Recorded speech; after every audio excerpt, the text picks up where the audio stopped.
various themes emerged. Sorry about that. So just to provide a brief highlight on the quantitative and qualitative analysis. So if you look at the workforce that we predominantly have within the wholesale and retail sector, it revealed that 64% were between the ages of 25 to 44, and then 44% were individuals who have matrics, and 19.8% were individuals who were diploma holders, and for degree holders, we have 12.3%. So half of the study, which was 46%, were earning 5,000 Rand, which suggested affordability constraints for digital training. 71.8% agreed that e-commerce growth has increased demand for digital skills, but only 52% were confident on their digital skills abilities. And then soft skills emerge as one of the critical skills that are actually important nowadays. So one of the soft skills that they were mentioning were adaptability, communication, problem solving. And then we're looking at access to training. 55% reported limited access to training, and organizational support was rated very low at 43%. We're looking at the qualitative analysis. It also indicated that e-commerce has drastically shifted skill requirements. So we do not only look at your traditional skills, they're now looking at digital skills which are needed in every organization. Employers now prioritize recent and relevant experience. So, for example, if your e-commerce manager is looking for someone who has, who is going to be a content creator, they're going to look at within the last 2 years, what is that individual has been up to. And many organizations applied the sink or swim approach, which meant that they were recruiting individuals based on the potential. So that was very dangerous for most organizations, because then individuals had to learn on the job. And then they also revealed high demand for data analytics, predictive analytics, and decision science to inform evidence-based decision making. There was also a misalignment between training and workplace needs, which indicated that the current training programs, what they are offering, is not what is happening within the e-commerce environment. And then lastly, digital transformation is happening unevenly. Some organizations are proactive while others lag behind. So this we have seen on a daily basis, where other e-commerce retailers are really applying the aggressive, competitive approach, while others are still lagging behind. So after analyzing both the two data sets, qualitative and quantitative, I then tried to merge them to see if to converge them to see if they emerge or diverge. Okay, so the key topic that was highlighted is skills gap. So most organizations are still battling with individuals who have the right skills for e-commerce. Secondly, traditional retail skills is no longer sufficient within the e-commerce or within the wholesale and retail sector. Many employees lack digital literacy. They're still not understanding what is happening within the platforms that are provided for e-commerce.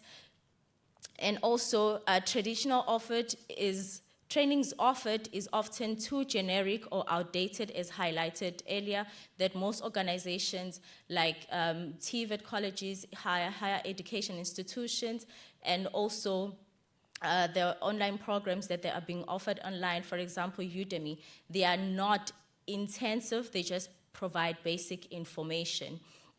And then the last one, there is no clear unit standard for e-commerce roles, leaving leaving employees without formal training pathways. So this indicated that a lot of individuals that are within the e-commerce roles, they end up having to work 2 or 3 more job roles as a one individual. So there's still a gap there that needs to be fixed by making sure that we have the right skills and we have the skilled individuals.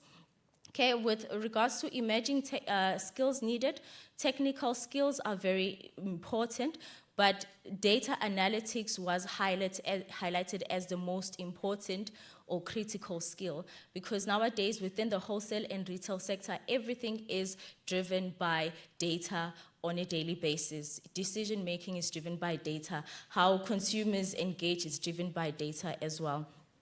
And soft skills are also equally important. As mentioned, problem solving is very important, because when these individuals work within e-commerce, sometimes you may find that the management is not around and they need to make the decisions at that very time. So it's important to have independent individuals who are able to be creative thinkers, innovative thinkers. Okay, and then the role-specific skills were also very important. Decision science is also very important, using data to make evidence-based and real-time businesses. Okay, so key findings try to address barriers to skills acquisitions, which was cost. A lot of individuals within the e-commerce highlighted that they cannot afford to upskill or reskill themselves. Secondly, time constraints. Most of the time they try to prioritize work than the trainings that are being offered or the trainings that they need to actually do to upskill themselves. And then theoretical, not practical. Most of the time, the trainings that are currently provided, they are based on theories, not practical. So they do find themselves in most situations where they do not know how to resolve the current challenge that they are facing. Okay, and most organizational practices, what they usually do is they are not providing programs that are going to support these individuals that are within the e-commerce. So what usually happens is individuals will have to rely on self-taught information. And then because of time, I'm going to try to move quickly. And then we have implications for industry. Businesses need to ensure that they invest strategically in e-commerce skills to ensure that in South Africa we do not lag behind. Although South Africa is leading in Africa, but we need to move faster, because there has been indications that with digital skills we are still struggling. There needs to be policymakers need to be involved to ensure that they develop policies that are aligned with the standards for digital retail. Addressing skills gap, it's important that there should be collaboration. Retailers need to collaborate with wholesale and retail sector, and wholesale and retail sector also needs to collaborate with other cities to work on these skills gaps that we've been struggling so far. And it's also important that in all the training programs that are offered currently in retail, that we ensure that every retail program embeds digital training to ensure that every staff member has basic competencies. To accelerate emerging skills development, we need to ensure that we do not only focus on digital skills, but we also focus on soft skills. We also need to make sure that there are programs that are offered specifically for e-commerce, so that we try to make sure we create opportunities within that environment. I will stop there. Thank you so much.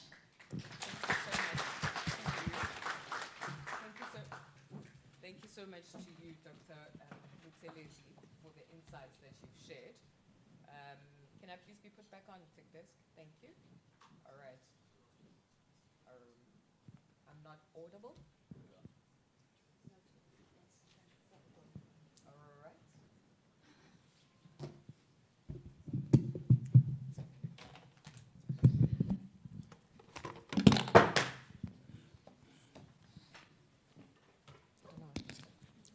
Don't worry about it, I'll go handheld for this panel.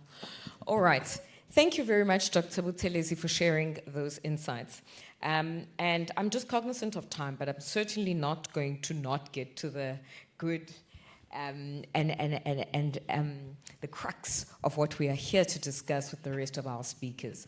Having now reflected on what the research leadership chairs from the two institutions who've presented to us today have shared, just in terms of the reshaping of the skills landscape in particular within retail, I think I'd like to direct my very first question to both Kulegani Mkhize as well as Alicia, who are practitioners in the space. Now, Mr. Kulegani Mkhize, ladies and gentlemen, is the GM of the Mahogany Ridge DC for Clicks Group, a massive retail operation in South Africa that has, because of its transition as well to the very omni-channels we are now speaking about, has probably gone through these pathways now of change. If you can give us, Kulegani, just from your own experience, where warehousing, particularly in retail, you know, in the past has been very much a pack and stack type of approach in a business, to one that is now so reliant on the integration, but also, you know, the synthesis between the customer now almost directly speaking to the warehouse through systems, processes, and programs. How are you making sure your people, because you do have people at the DCs on the ground, are keeping up?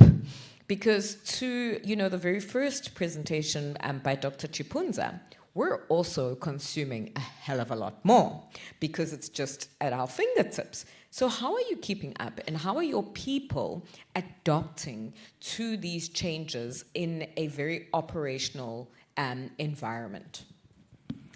Thank you so much, Lynette. Maybe I would like to start by acknowledging the great work that has been done by Dr. Linda and Ms. Buthelezi in terms of the research. Maybe, Dr. Linda, you're concerned with regards to where the warehouse will be in the next 30 years if they will be still employing. I can tell you that we will still be employing. We'll have employers.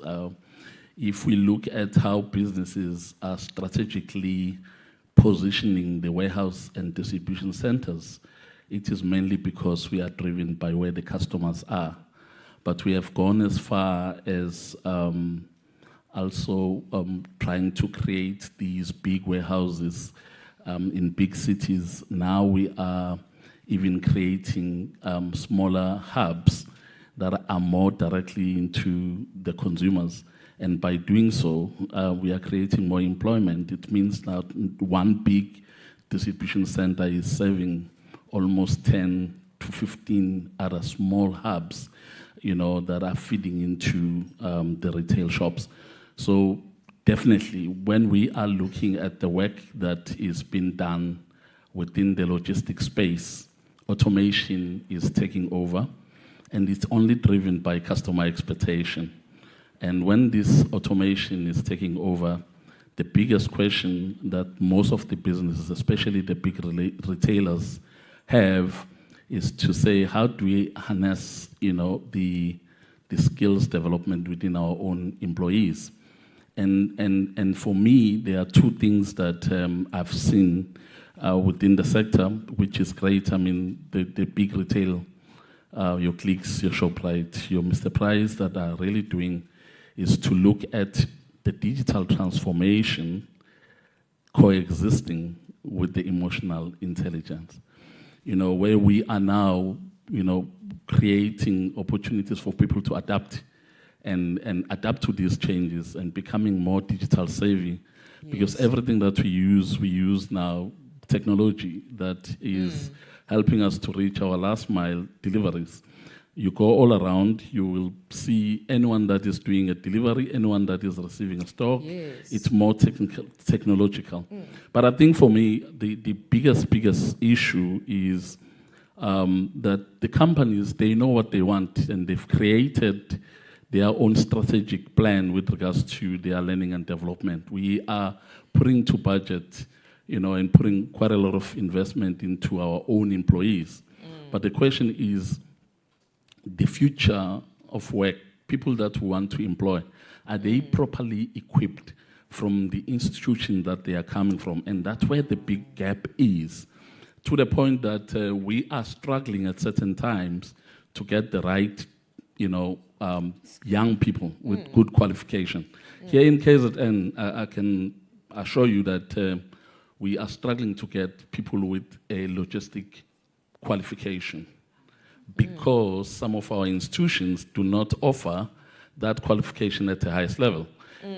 We are supporting the work that the QCTO has done, and I think they've done a brilliant work in terms of creating the occupational qualifications that are not going to take longer for for the student to spend time in the universities, and for the sitters to give us these grants to welcome the learnerships.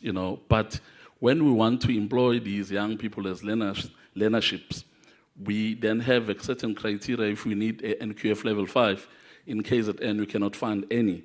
And that becomes a problem within our own sector, that as much as businesses, we are closing the gap because we've got our own training development departments where we do our own training.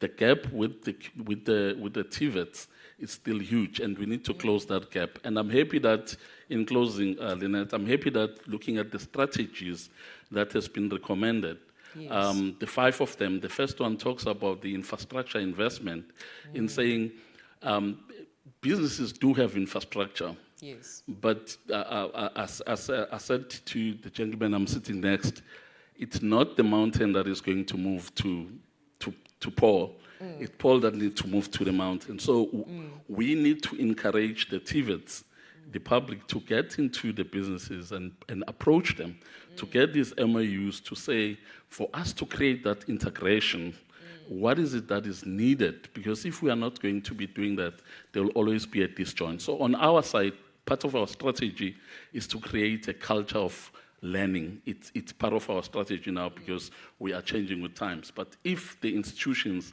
are lagging behind, believe me, they will take time to catch up as we are moving at a faster pace. Thank you very much, Kulegani, for that response. And I think, what Kulegani is highlighting to us is certainly something, ladies and gentlemen, that's not new information. I think, in the time I've even been in retail property in my own past, it has always been, the lament of the industry, that we simply do not have adequate skills training and higher level training programs in our institutions. Alicia, let me move to you, just as the Mr. Price Group, one of the first groups in the country as well that quickly went to the omni-channel route, particularly as your different brands moved from textiles and apparel all the way through to, sport, home, and all the different brands, Sheet Street, and all the different brands that have come in. You recently acquired businesses that used to run only online, if I think about Yappy Chef in particular. And here you are now in this environment where every day you have got to obviously talk to what the group as a whole is having to do, but also understand the different dynamics of certain of your retail offering is touch and feel, certain of your retail offering is very easy to click and collect, click and buy online. In terms of information and bringing that synthesis across a business that has so many multiple facets, what for you would you say in practice have been the top 3 pathways for adoption that from an information services and solutions perspective you have adopted as a retail group, which is ensuring your sustained growth and success in this space? Yes, thanks for having me.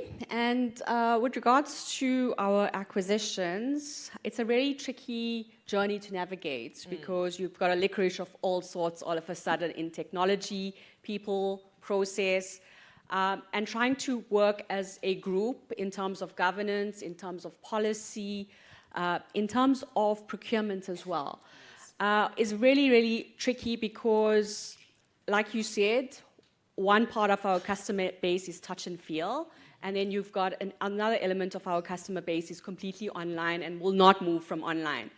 And in terms of our access to information, I've seen the wave of where a traditional store frontline worker moved from just a cashing up a product in front of the store POS, moved to an actual integrator of being able to now suddenly understand how data flows between the omni-channel elements and tiers, so between how the DC supply chain fits in to store fulfillment, which fits in.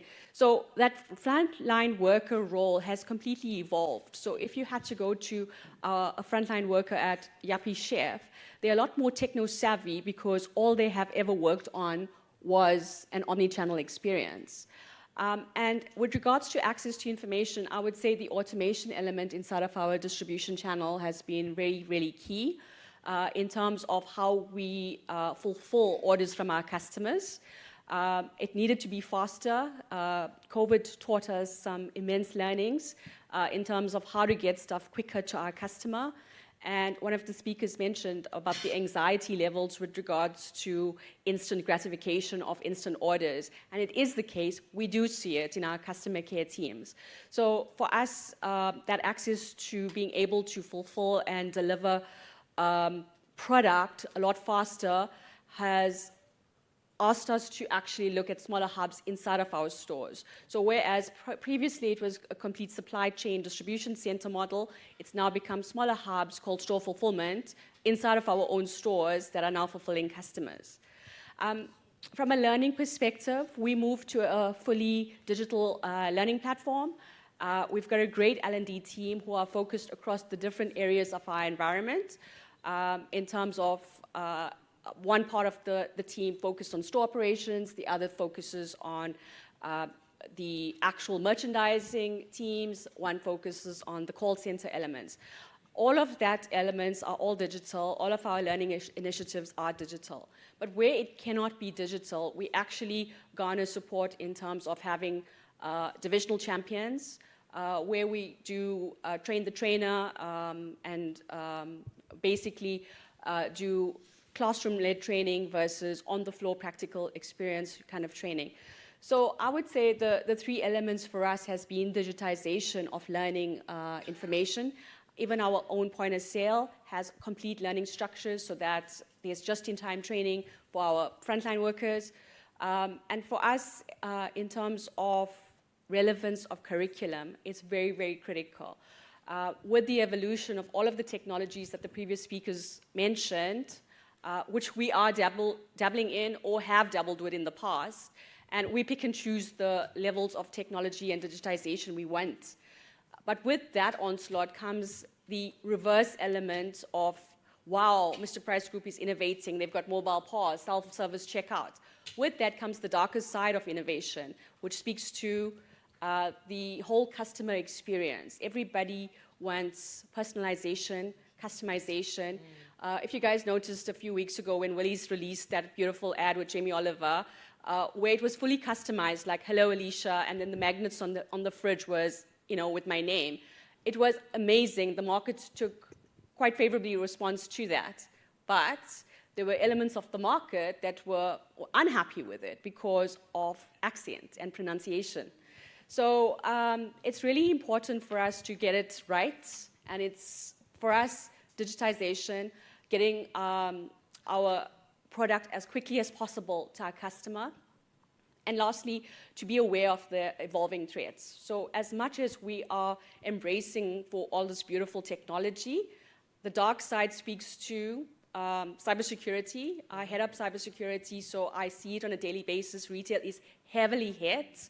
We all have received the phishing email or the SMS that speaks to the inheritance that you all have left, in your bank accounts, etc.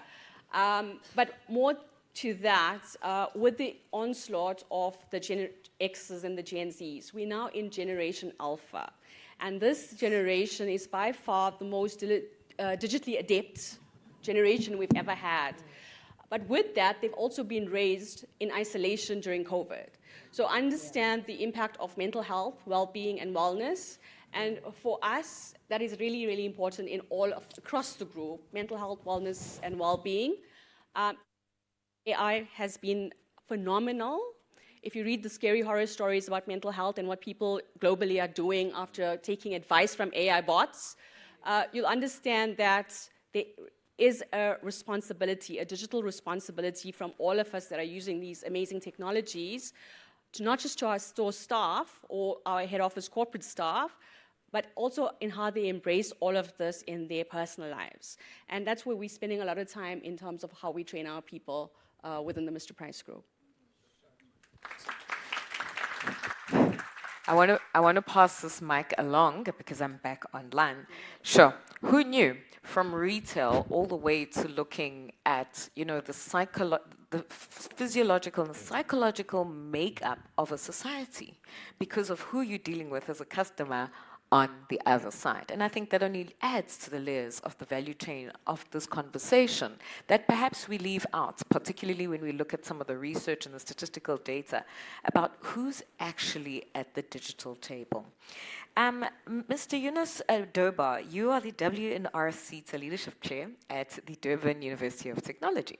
And my question for you today is, you know, given the work that DUT has specifically done in the space and for this particular sector, what has come out of both your research but also your practical findings and teachings about particularly the digital divide in South Africa? It was also touched on very much in the first presentation that we've got an older generation that's not at the table, but actually we also know that that old generation is on WhatsApp. And we saw that during the COVID pandemic. Those people single-handedly wanted to rattle our mental health with the conspiracy theories and all the things that they picked up on WhatsApp without AI at that particular time. But then at the other end of the spectrum, we live in a country that for many infrastructure reasons, you know, a lot of people simply do not have access to data, to fiber infrastructure, to computers, to even basic smartphones. You know, we look at it, basic education, healthcare, and in so many other spaces. So it's even worse when it comes to CRM on the consumer end and time. In your learnings, teachings, and research, has there been anything that you would specifically like to share with the audience today that is being done in terms of closing that divide? Because the sense I'm getting, particularly from the research findings, is that if anybody is left behind, the problem we're going to have about the ills in a society, the socioeconomic divides in a society, inequality in a society, skills developments in a society, employability in a society, is that if that digital divide against what's happening in the industry stays too wide or it stays unclosed, we have a problem. What are you finding and what is being done in the field and in the space to close that silo and that gap? Thank you, Lynette. I just want to start with something in terms of what the CEO spoke about, R&I, research and innovation. And before I go in terms of closing the skills gap, I'm saying that the R&I is taking place at industry, where industry is driving research and in view of value creation. Value creation in terms of where is the customer now? Now, the challenge that we've got, the question that you pose, that our landscape of our customers is huge, the huge gap. Whilst I just want to go in terms of what's going to happen, what's happening in terms of getting the skills gap closed, I also want to alert us to some other aspects. To say that the great presentations were made in terms of the researchers here, but also, we also need to take cognizance of where the research is placed in terms of the customer.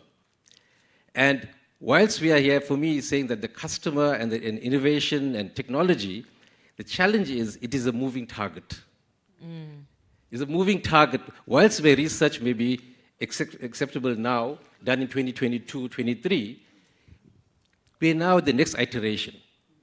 Right? I just want to bring something out, probably to scare us, but also to come back as well.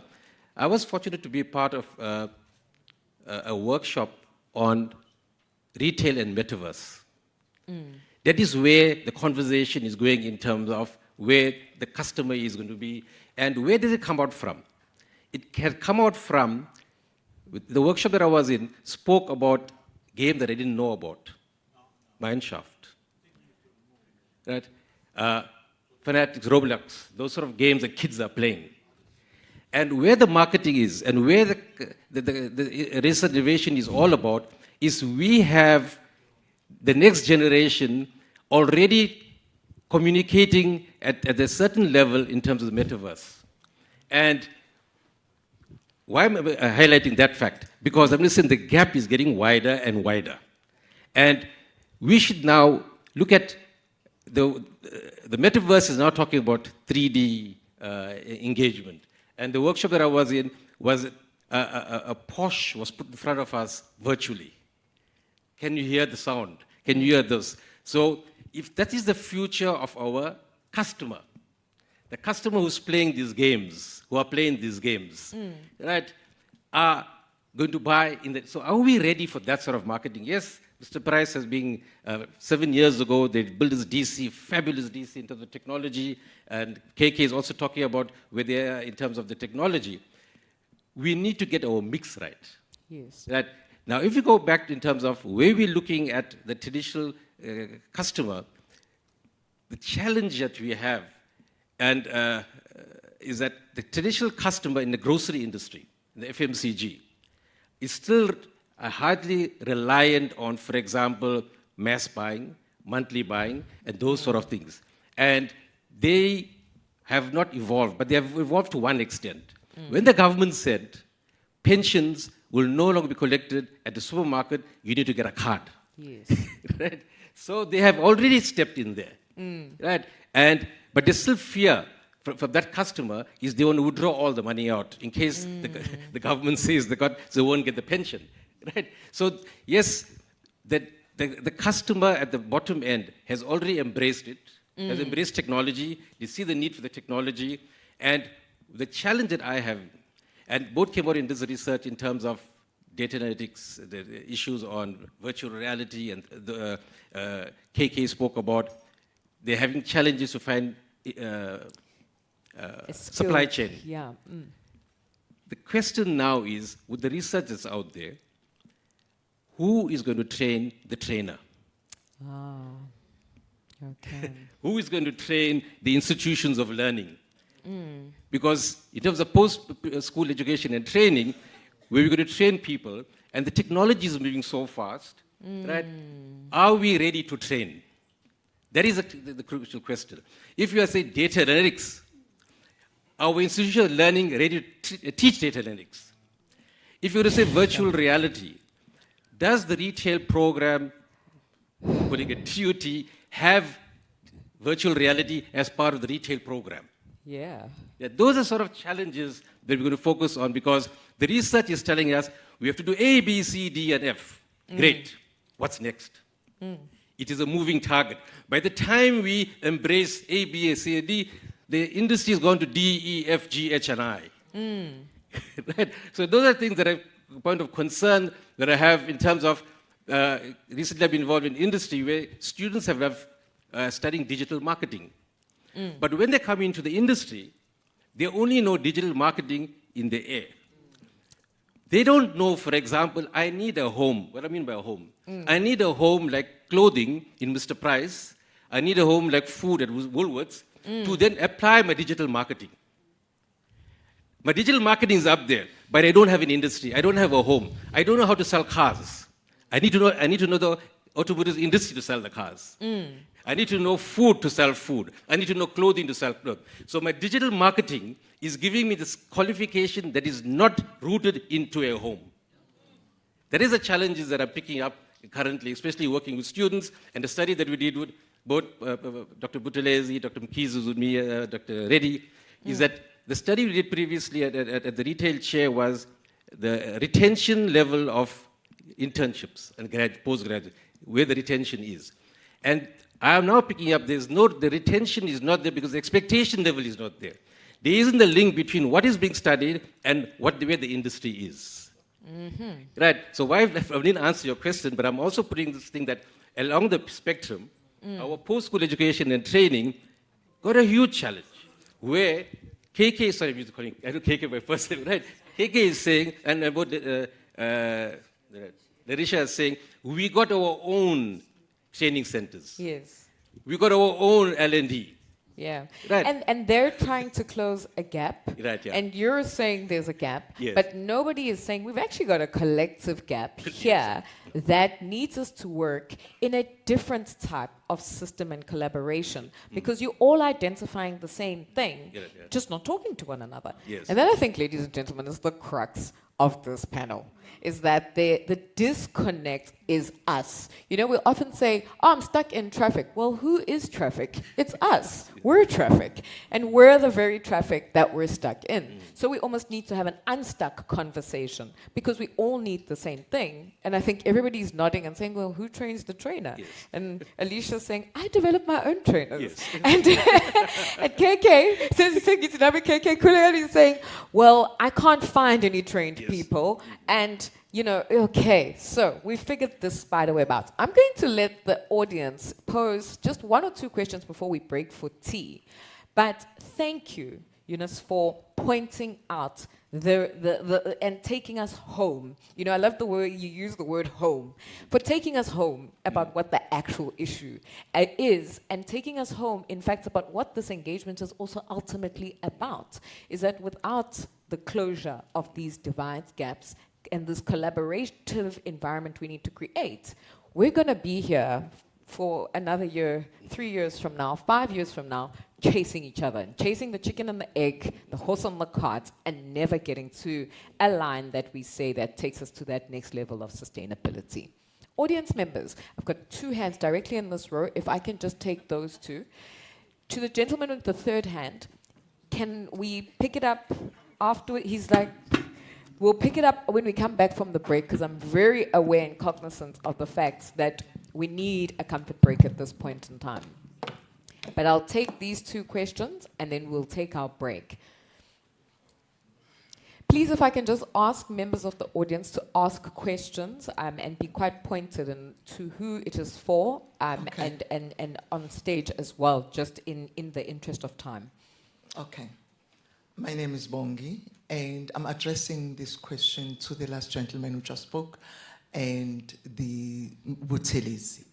And what I want to say is that with all that being said, my observation has been, I've worked in the training space, and I started a program addressing TVET colleges and asking their permission to allow me to speak to the students on what? My approach was, you can never study something that we are not passionate about. So I came with an idea that says, my journey to discovery. And then I said, the second one, the world of work. What was the intention? The intention was to discuss exactly for them, students, to understand there will be qualifications that will be obsolete in the next few years. So when you choose a career, having an understanding, have gone a journey of self-discovery of who am I? Because what's the point of me coming to wholesale and retail theater, not understanding the dynamics of wholesale and retail theater? First of all, I must love my customers. I must understand that it doesn't matter whether I work Saturdays, I work Christmas. This is my passion. Are you with me? So, unfortunately, I'm glad Department of Education is here. I found so much of resistance till today. And my heart bleeds. I say, Lord, I think this is the right thing to do. How come I'm not being received? So, with all that being said by you, my brother, from Clicks, I then ventured in saying maybe I should go back to the matriculants, your grade 11 and 12, because that's where they choose a career. Because when I speak to TVET people, they'll say to me, no, when students come here, they say, we ask them, what are you here for? Anything. What is anything? Because you haven't been guided. So we can all say about gaps in the industry, but if I go to an institution without knowing what I want, I don't know the dynamics of understanding this particular career, how on earth am I going to make it? I think, thank you. Yes. I just need to cut the point because I'd like to move to a question. Okay. But what you're taking us to, I think, at this point in time is the heart of basic education. Basic education introduced life orientation for this very reason. And I know this CETA does have a careers toolkit that helps give young people some form of guidance, but perhaps, like you're saying, young people are only tapping into that toolkit once they are in tertiary and not one step before while they are choosing subjects in grade 9, building a future and a plan about what my future looks like, and is retail truly for me?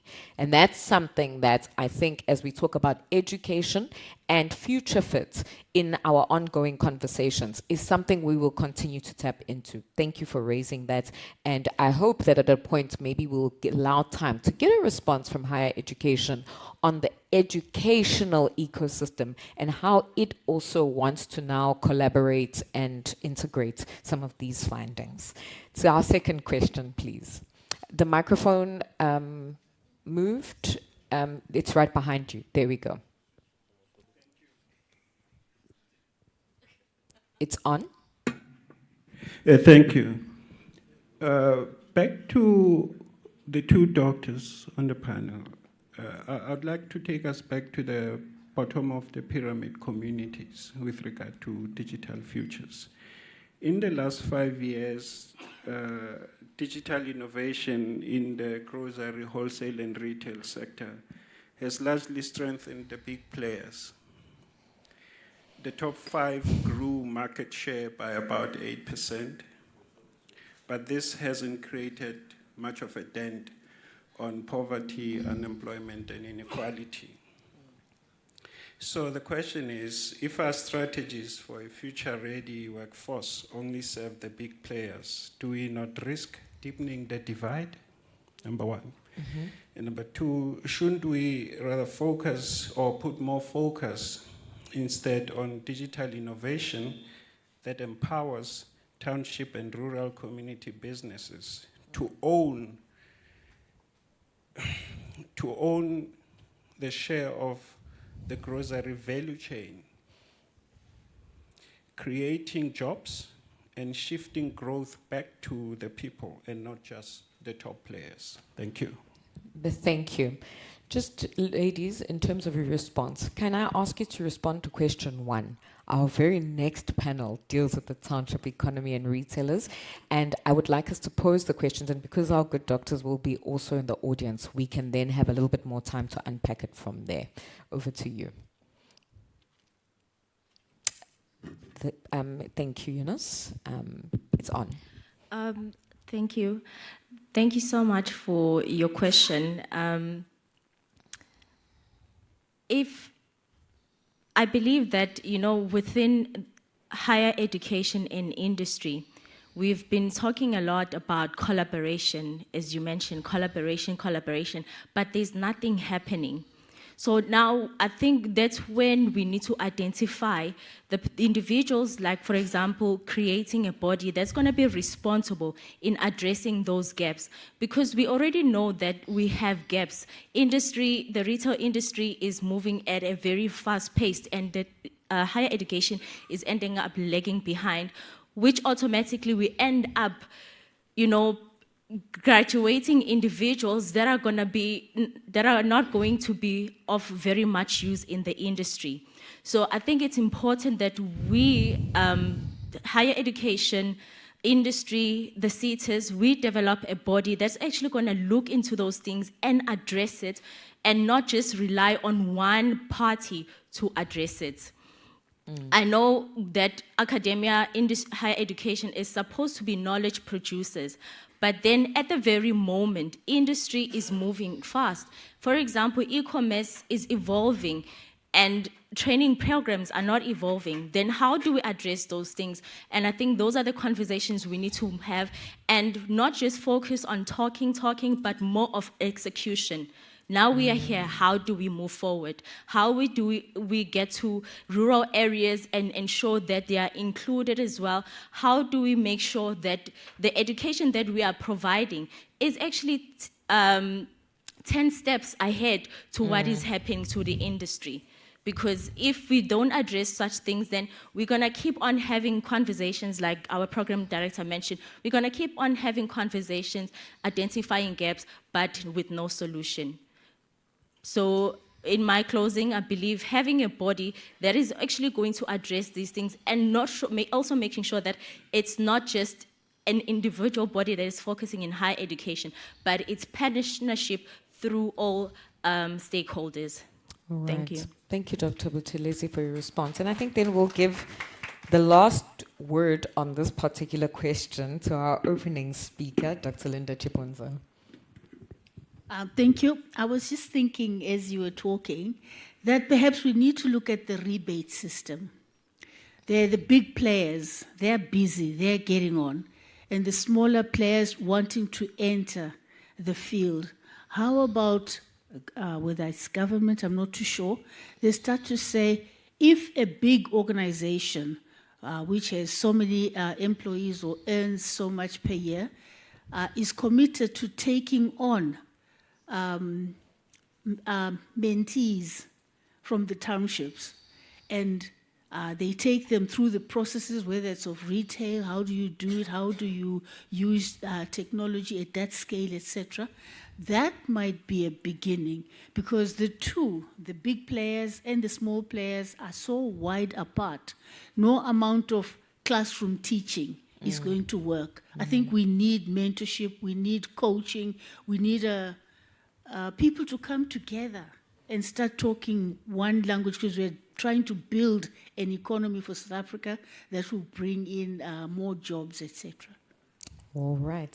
Thank you very much to you, Dr. Chipunza. Ladies and gentlemen, please give a very warm round of applause for my panel. We could have stuck on this particular topic because of the dynamics it went to for at least another hour. But thankfully they are here, and the conversation will continue after our tea break.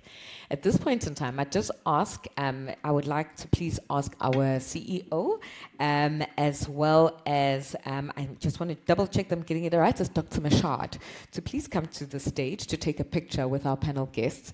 Zandile is here. I can't just see her, but if she can also come back to the stage, there's a small token of appreciation from the WNR CETA.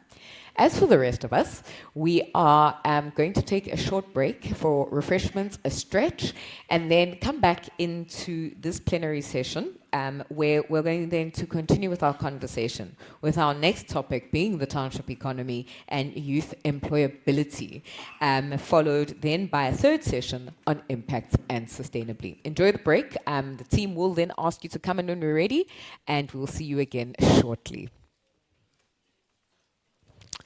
Okay.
Fantastic. All right. All right.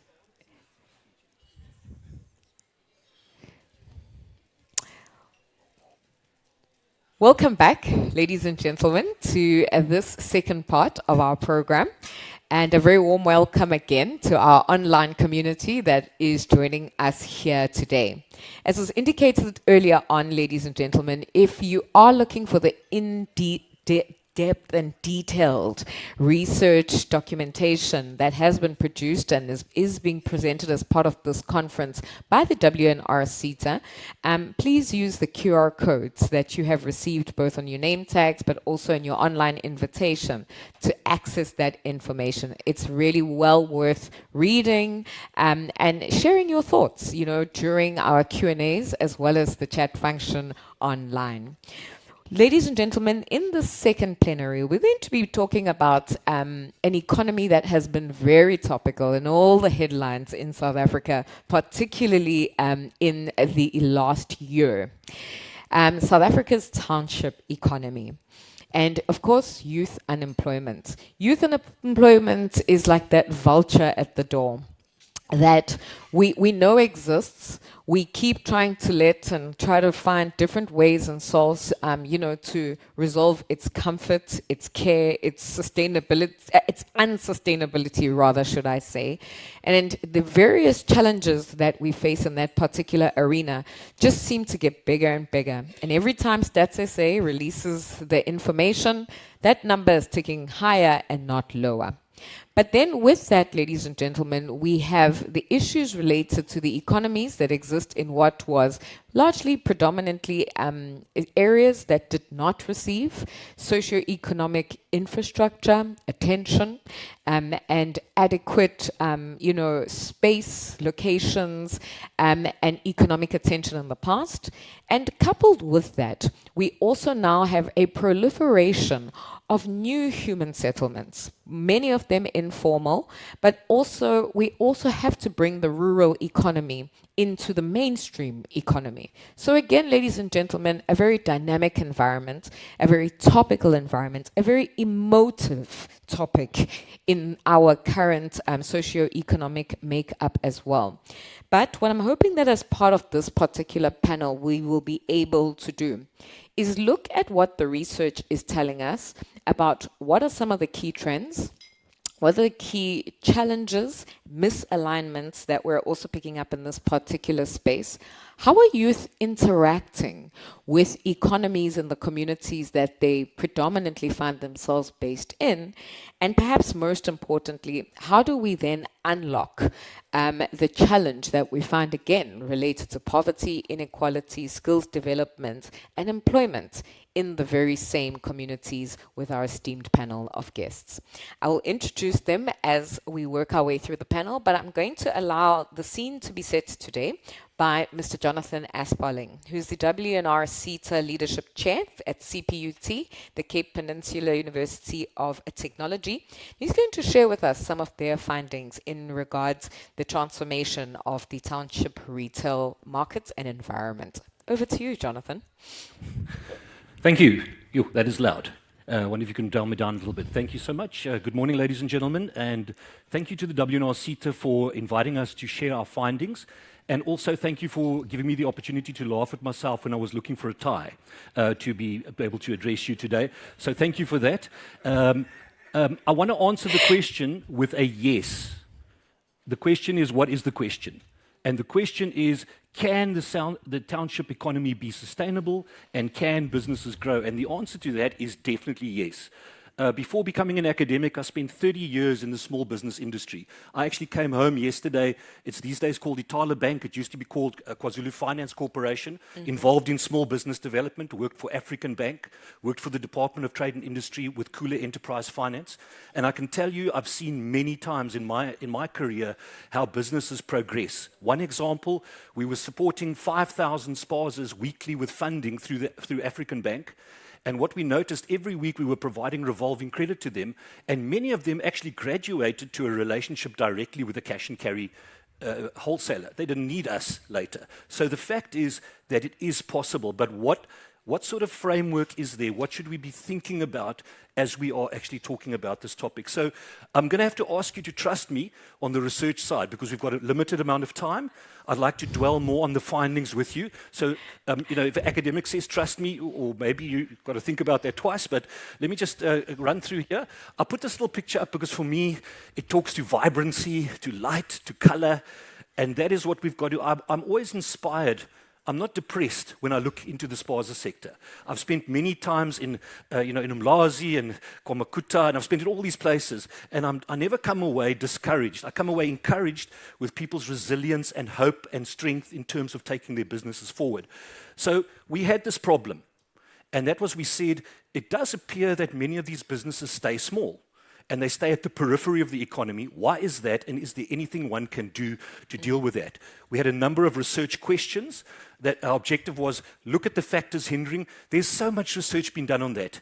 People have done doctorates on what is hindering small business, but lots of research, but what is the action that's come out of that? We also wanted to hear the voice of the spaza here, asking them, why are you ready to compete and are you ready to collaborate? Let's hear your voice. What are you saying? And is there something practical we can come up with to start our thinking process around here? We had a number of research questions. Don't worry about the theory. Trust us on the theory. And we had a conceptual framework. My colleague over there is laughing as I say, trust us on the theory. But I want to get to, we had a dual approach. We went with quantitative and we went with qualitative. We looked at both aspects, we got the stats out, and we also did the interviews. So we took care of both of those aspects. We had a certain process we followed, and we had obviously looked at the ethics, very important. There were certain limitations. This is a bad time to do it, but I'm going to do it when we're talking about limitations, and that is thank all the members that were part of the team, right? A number of professors, Professor Michael Kant, Professor Verma Magobo, and my colleague sitting over there, Dr. Teres Hermanis, were part of this team that did this nationally. So let's talk findings, because that's what I think we want to hear about. So first up is to understand there's not that there's nothing happening. There's lots happening, and if you look at the different role players on this slide, every role player is involved in some way working with the spaza community. Either they are providing financial assistance, or there's certain e-commerce digital platforms coming closer to the spazas. Let's get Yoko on board, let's get whatever it is on board. There are suppliers getting involved, there are social entrepreneurs being involved here, and there's also on the inventory and the technology side. So it's not that there's nothing happening, but if you look at it, you might be tempted to say, these supply-driven side elements. Where's the demand side? Where is it what the spaza actually needs? Maybe we're saying, we'll give you what we think you need. We'll provide it and we'll see who comes. And that might be a problem, but this might be controversial, what I'm saying. So what I'm going to do is just draw a few things. There's a lot of information in the report. I'm not going to tell you how many provinces, what the gender split was. I'm going to go into things that support this framework that we're discussing today. So I want to start off with this matter here. Business life cycle, owner life cycle. Do we understand the life cycle of the spaza shop? Or do we see every spaza shop as the same as the one next door? Or do we understand these businesses have a life cycle, have been trading for a while? Do we understand the person running the business? Now let me show you this little slide from the research. The research we did showed that almost 65% of these spaza shops have been in business for 6 to 10 years. That means these businesses were able to survive COVID. Where many other businesses failed in that process, these are resilient businesses that have got some model that must be working, because if you could survive the biggest crisis we've ever had, and you've been in business for 6 to 10 years, you've done something good. And so we mustn't see these businesses as they started yesterday. These businesses have been around for a while. We need to, and look at the ages across the way there. That's also an interesting stat. That means most of these people 10 years ago were in their 20s. When they started these businesses, which is absolutely where the youth side of things is focused. So this is a youth job creation, enterprise creation opportunity with the right things behind it. That's what it actually is all about. And if we ask the spazas, why did they get into business? Very encouraging. Almost 36% of them said, because I saw a gap in the market. Now, if that isn't entrepreneurial, what is entrepreneurial? Maybe they got into it because of unemployment. Yeah, that's sure. That's a reality. And look at the other side. Do you see yourself in this business in the next 3 to 5 years? 97% said yes. So these are not people looking for a job. These are people that are in a business that intend to stay in the business and to make the business successful from their side. And so here we try to take a model of business growth. Well, you cannot just take a model and just deploy it. You need to adapt it. But let's think about what level of growth are these businesses at, and what is the right support to get that trajectory of growth going. Let's not treat every business exactly the same. Let's get to understand what they're at. These little blue things here are the voice of the spaza, actually. Things that they said. Running a spaza shop is like running a mini Pick and Pay Checkers or Woolies. It's as convenient can get. This is coming out of the mouths of the people that are involved. So that was the first thing we looked at. The second one is to understand that the problem is the social context and communities that these businesses are in. And that became very prevalent to us. So if you look at Rostov's theory, Rostov says you can prime the pump, put lots of businesses in on this side. It'll follow a kind of predictive growth model. But if the community and the social context is not right, the businesses can never springboard. And we've got to be sober about that and think, look what the businesses are saying. They're saying their biggest problem, look up there, is crime. Spaza shops are saying crime is their biggest problem, followed by load shedding. Let's hope that's going to be less of a problem going forward. And we've got too much competition. Look at that.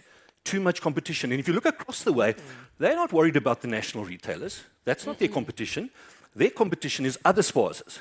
And this drives that problem we have in South Africa, the xenophobia issue of that's what's driving that issue because of the competition that's happening. So what we're saying is we need to understand the social context. We need to understand what the constraints are that these retailers are actually telling us they have. And we need to look at there, we pay for protection, my friend. And I'm saying these are the realities, and if those realities can't be addressed either through local government or local economic empowerment, or these issues, these businesses can't springboard. They're a victim of the fabric that they sit in, so they cannot actually go forward. Last one is about the market. And this understanding, do these businesses understand marketing? Look at this slide for a surprise. What do? I do nothing in terms of marketing, or I use a bit of word of mouth. And so that speaks to maybe we're missing the point. Maybe we need to talk to these, and we borrow something from a thing called Ansdorf matrix, understanding where your strategic positioning is in your market. These are businesses in an existing market with an existing product, and they're existing businesses. There are strategies they should be using to grow their businesses. And have we spoken to them about it, or is it just like, put up a banner and there you go type of thing? So that's quite important. So we said those is important. Understand what those strategies are and develop things that help the businesses to be good in what they're doing, rather than to try and make them all e-commerce businesses, that type of thing. So last one, what about collaboration? Quite interesting. If you look at these two slides next to each other, they know all the national retailers are there. They don't have a problem. They don't see the national retailers ending their businesses. If COVID couldn't close them, Checkers is not going to close them. Yep. And they are saying that this is what it looks like. They're aware of them, but they want to collaborate. They're keen to collaborate, and they're all saying, we want to collaborate on supply to me. Why not? Why can't we change things up? Why can't ShopRite supply spazas? What's the problem? And we need to start engaging with the bigger retailers and saying, well, why? You've got all the logistics and infrastructure. Just go a further mile to the people in your community for them to think about that. And they all did identify that their business is being taken away. And they said, this is how I can compete. All of them feel they can compete on shopping hours and convenience. That makes sense. They know that. These people know how to run a business, and they do feel they can compete on quality, which is an interesting kind of segue to my colleague across the way there, that if we can improve their quality, they believe they can compete on quality with the retailers. They can't on price. And what are they, just as a last point, and I'm going to wrap up. So what my conclusion was, is that they don't believe that they're in imminent danger. They're not scared of the big national retailers. They'd like to work with them. They've got a positive attitude. Nobody said they should legislate that the retailers may not be in the townships. They don't have a problem with that. They're very happy with that. There's very strong evidence of entrepreneurial intent. Their challenges are well articulated by them. We don't need to keep revisiting what are the challenges. We know what they are, and they know what they are. And lastly, they're looking for collaboration. So the model says, go back and understand the cycle. Go and look where these businesses are and what is the right things to do there. Look at the things that, how do we get them into the mainstream economy? How do we bring those businesses in? Look at marketing and see what the challenges are, like training, like infrastructure, like support that are required. So I think that is just giving you a summary, but there's a lot of detail in the report. But we're positive, and the answer, as I say, is definitely yes, that there is an opportunity for these businesses to grow. Thank you.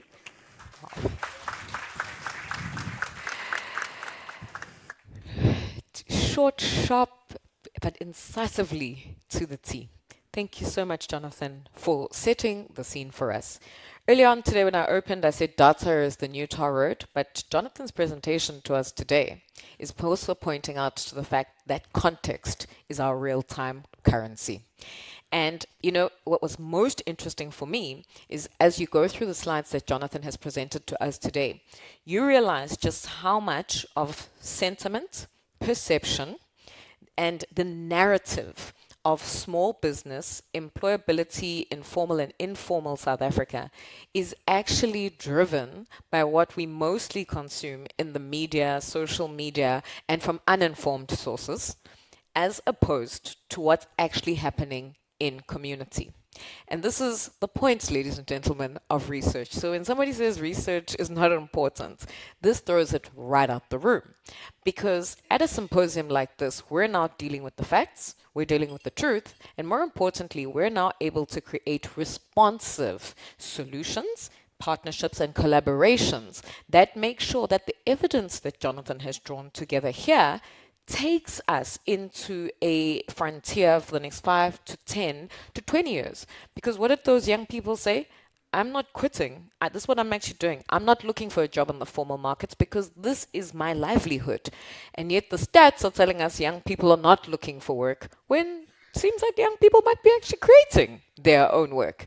So we are now betwixt between different types of research, different contexts, different types of data that is available and evidence that, but ultimately it is our responsibility to take the context and run with that as the currency that we need for resilience in this market. I'm going to throw my very first question off Jonathan's presentation to you, Charlene Peens. Hello, Charlene. Thank you so much for joining us. Charlene, ladies and gentlemen, is the group training manager for Boxer in South Africa. And Boxer's story, as some of you and many of you will know, is one born out of the SPAR group in South Africa, and a brand and a retail brand, that since time immemorial, really, since the beginning of their existence, has one that was very focused in terms of their market segmentation, in terms of tapping into the township economy, but also into the peri-urban and rural economies and communities of our country. Charlene, what do you make of what we're seeing as a reflection here today, that the township economy is actually saying, we're not scared of you, we want to partner with you? And what do you as a business make of the different type of context that is also coming from the sentiment where it's, we don't want to be your customer in the traditional sense, buy off shelf, but we could be your customer now in the wholesale sense. What does your business make of that? And what are you doing, with those who surround your stores, buy from your stores, want to collaborate in this particular way as a retail group today? Just press the button up and you should be on. Is it on? Yes, now it is. Okay, great. Boxer is growing faster than what we that even work within Boxer can understand. We've just opened a store this morning as we speak.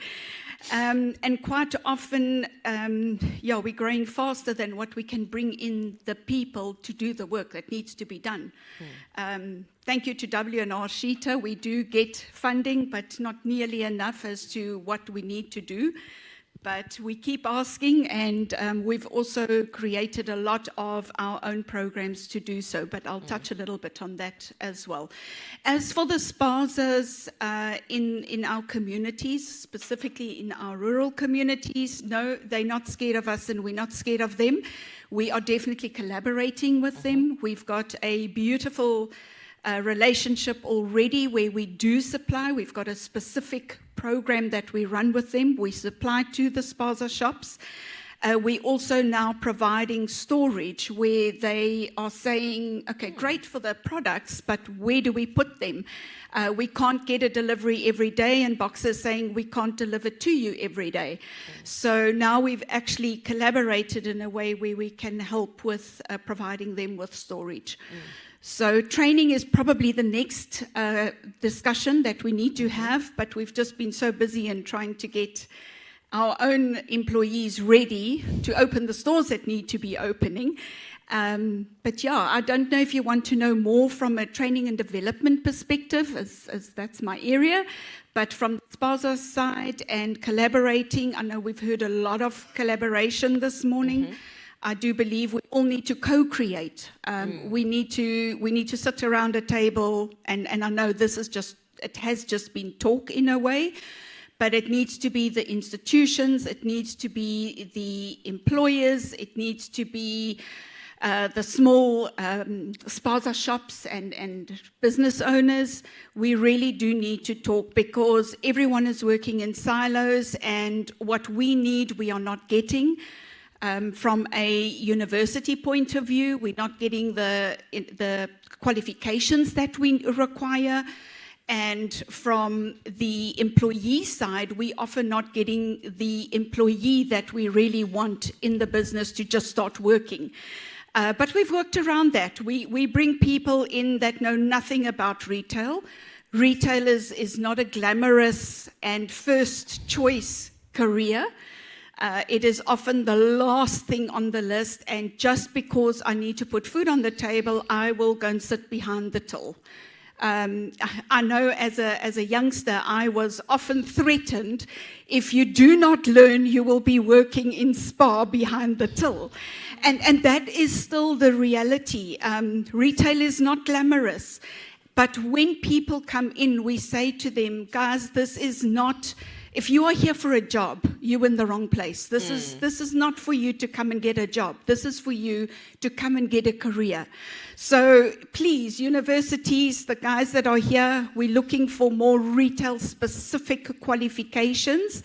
QCTO is getting there, but they're also throwing in a whole lot of other barriers in the mix. I'm not going to open that elephant right now, but that is one of the challenges as well. So, yeah, thank you very much. You know, thank you, Charlene, for the answer that you have just given us right now, because it speaks to, firstly, then the next one. And I want to just directly put this to Unoxolo. You know, the experience that Charlene is having in community is one of young businesses who are asking her for very different service provision and support within that context. But I think because it is largely that Charlene's business operates in an informal market in so many ways, we want to stick to these traditional definitions of what retail business is, when what we're seeing is that it's always been different based on the Boxer experience. Now, Noxolo, you deal with the retailer at raw material stage when they come to you at the Johannesburg markets. And ladies and gentlemen, Noxolo Mabuza is the Executive Manager for Strategy and Transformation at the biggest markets, biggest formal fresh produce markets, I think in Sub-Saharan Africa. Am I still correct? And we've not found, Lynette, the best one in the entire region. So we may be lying to ourselves, but we've been trying to search for one. So until I find one, I'm the best one in the region. She's the best one in the world. Yes. And ladies and gentlemen, the Joburg market needs no further introduction past that. You know, one of the things that came out of the research that we got at the beginning, Noxolo, was also about how in the township economy, our retailers there, whether they were in the informal or formal sector, were saying, we can compete and we are convenient. But then the other factors and competitive advantages that they really wanted to look at was that of quality and price. And quality and price is also so hinged on the raw material and the supply that you sell to this demanding market of ours. Tell us a little bit about what transformation means, because I know at Joburg markets, it actually means something completely different to the traditional definition that we all have in our mind.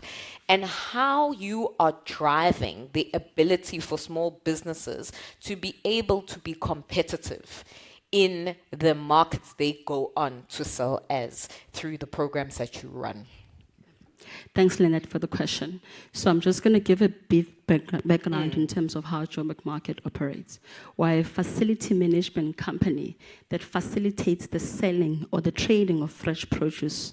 So we'll get farmers coming from different corners of the country coming to bring their produce to Joburg Market, and our very capable market agents are then able to sell their produce. And we are working on a price discovery mechanism where price is discovered on the floor. So basically, our work within your townships is with regards to how we're able to assist the actual farmer that is existing in the township to be able to, one, find the important land that they need for funding. And then they're able to then do their plowing, and then they're able to then supply the market. So our hand-on support from them is on linking them to our sister company, which is called the Joburg Property Company, that is sitting with the city's land, where we're able to say to Joburg's property, can you identify agricultural suitable land that we can direct entrepreneurs to be able to access it and do the importance farming. And then once they've got the farming, then we then say you can divert this produce to your township markets, but you also have the Joburg market, which is a formal market that has buyers from the country, the SADC, and obviously the globe. So through that, we are then addressing the importance of the market access for the farmers.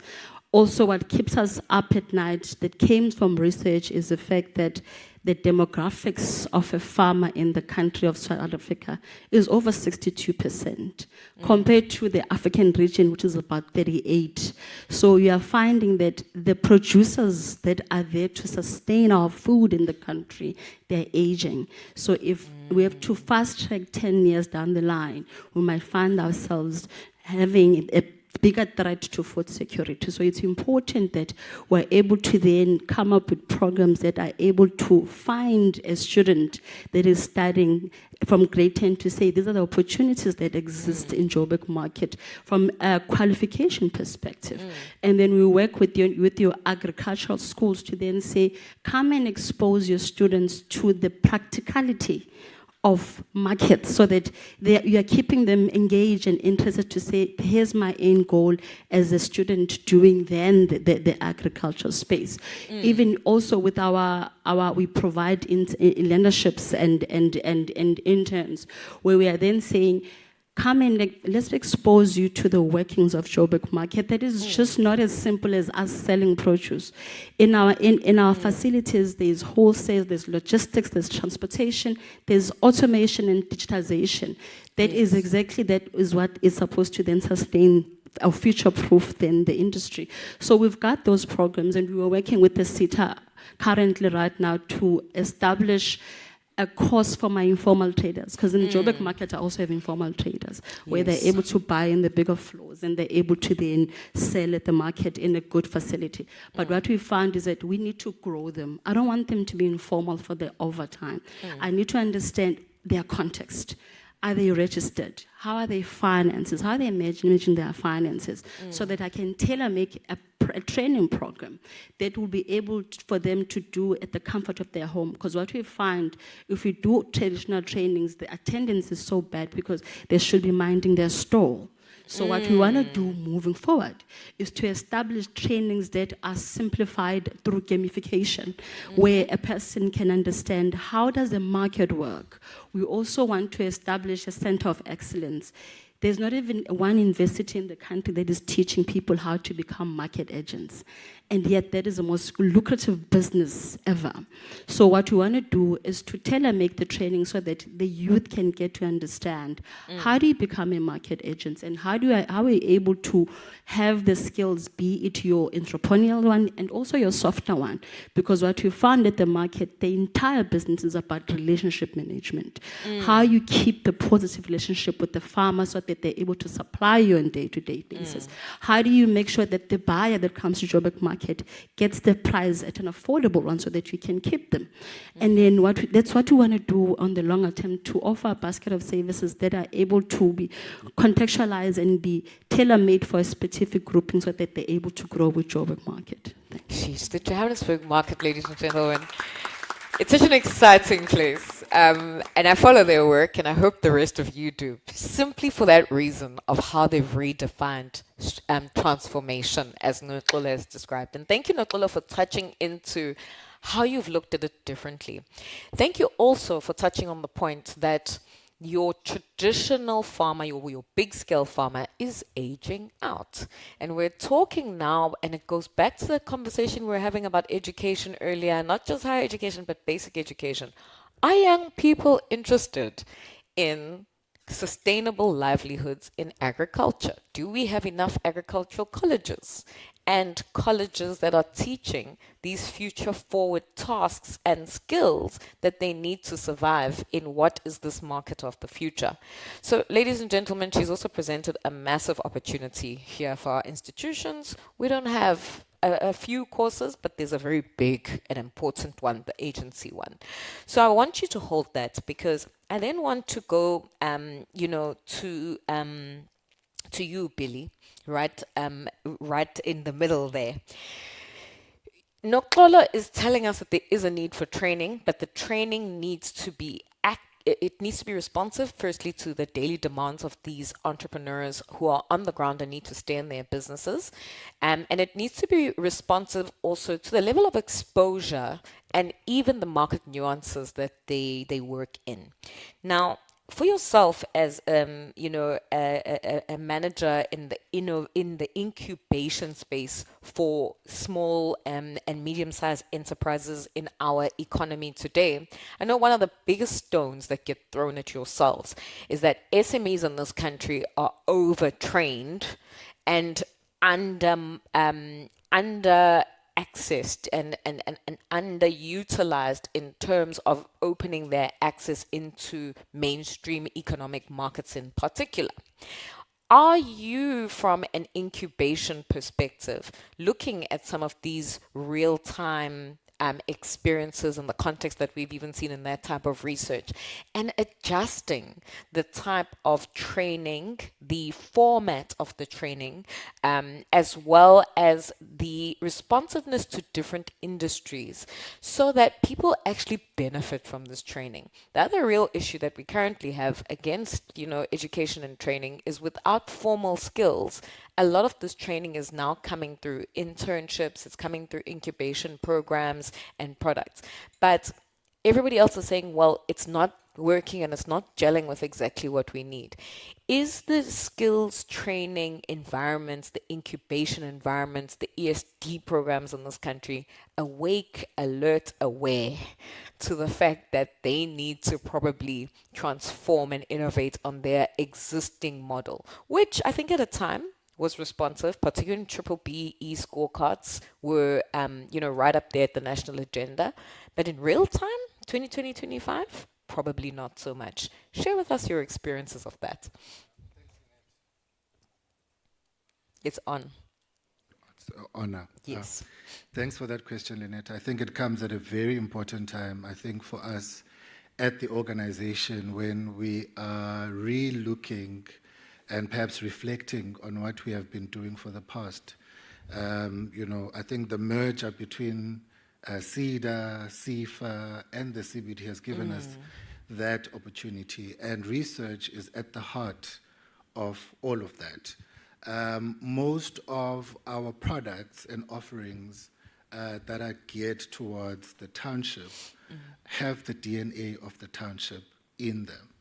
They are based on the fact that the townships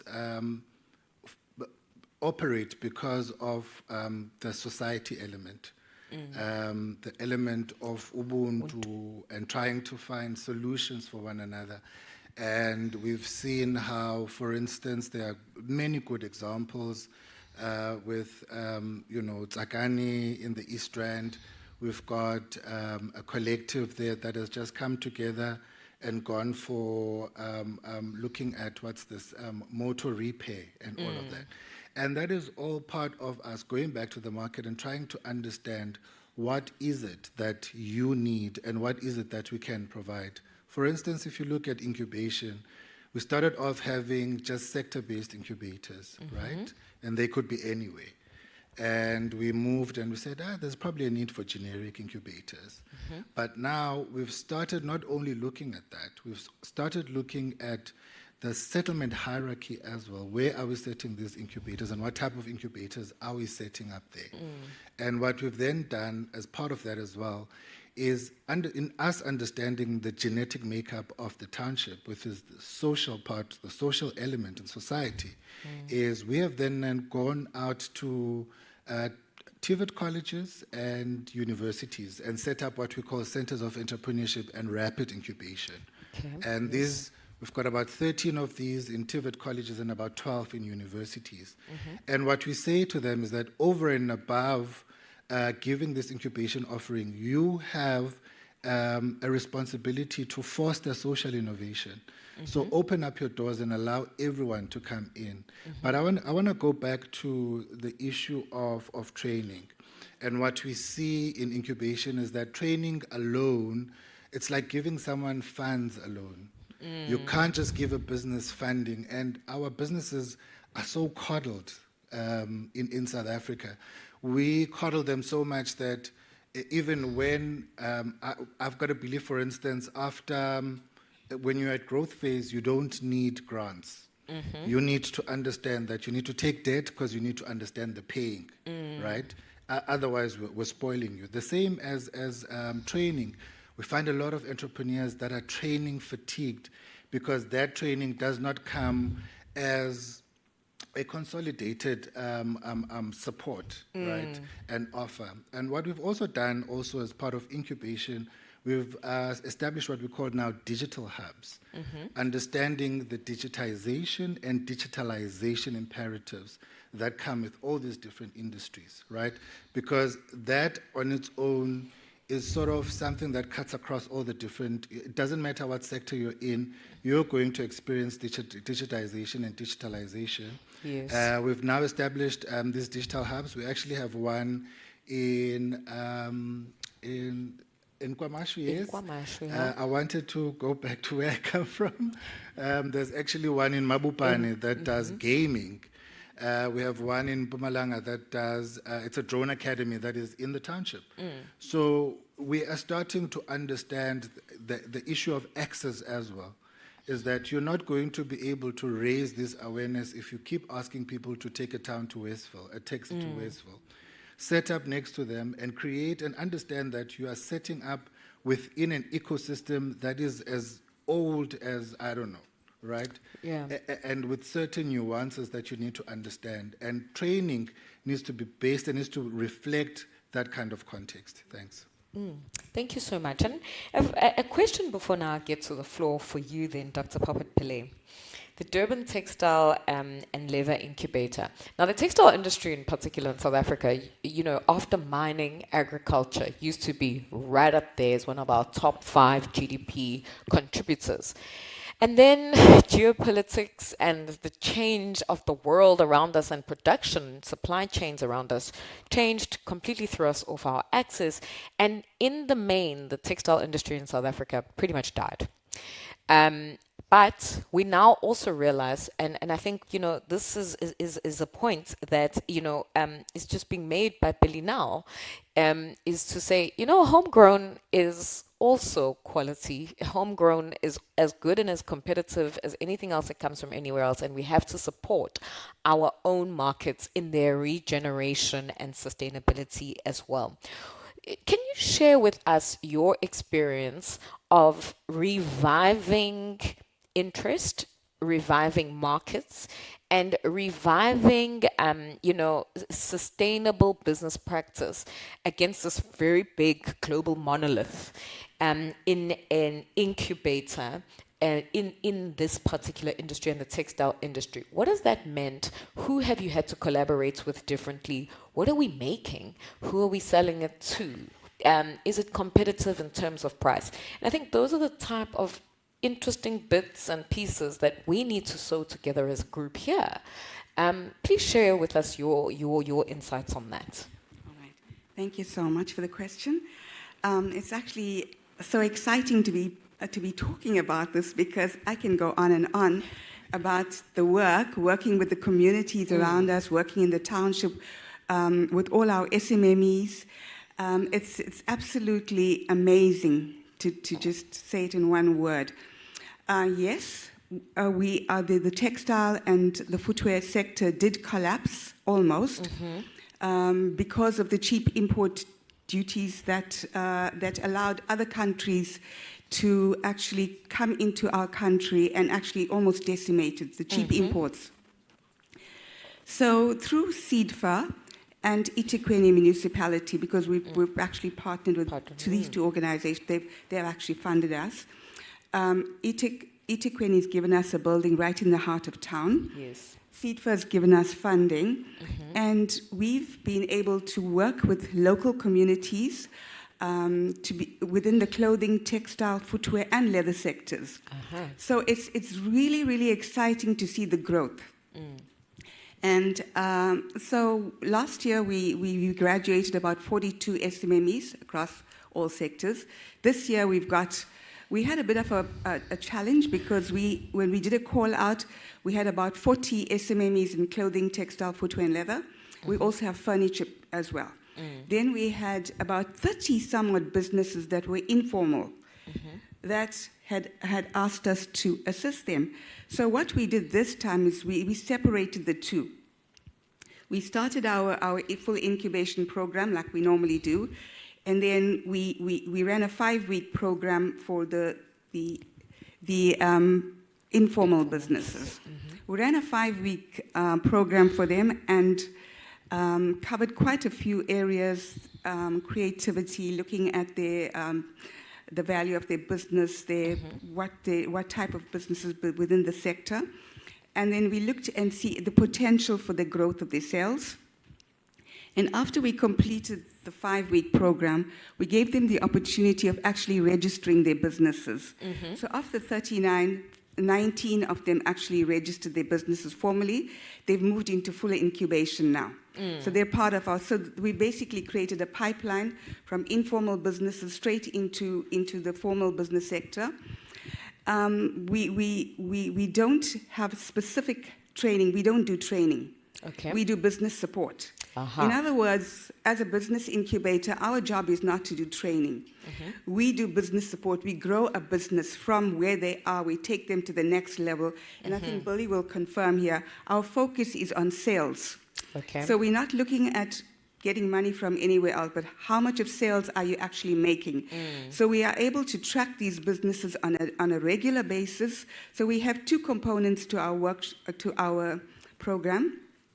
We have a monthly program where we've identified the needs of our SMMEs. What do they need? And so we develop the programs around that. And the second part is where businesses can come into us, they make an appointment, they have individual attention. So they're getting the mentorship aspect, the coaching, and all of that.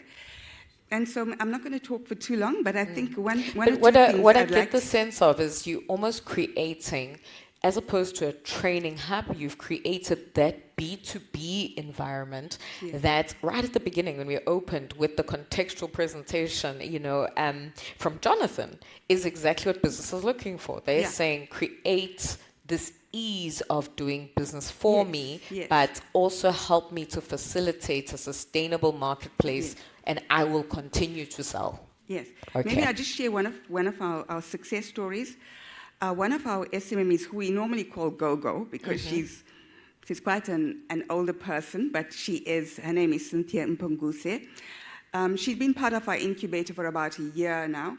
And recently, on Sunday, she left to go to China to exhibit her work, her beadwork, and her other garments and things like that.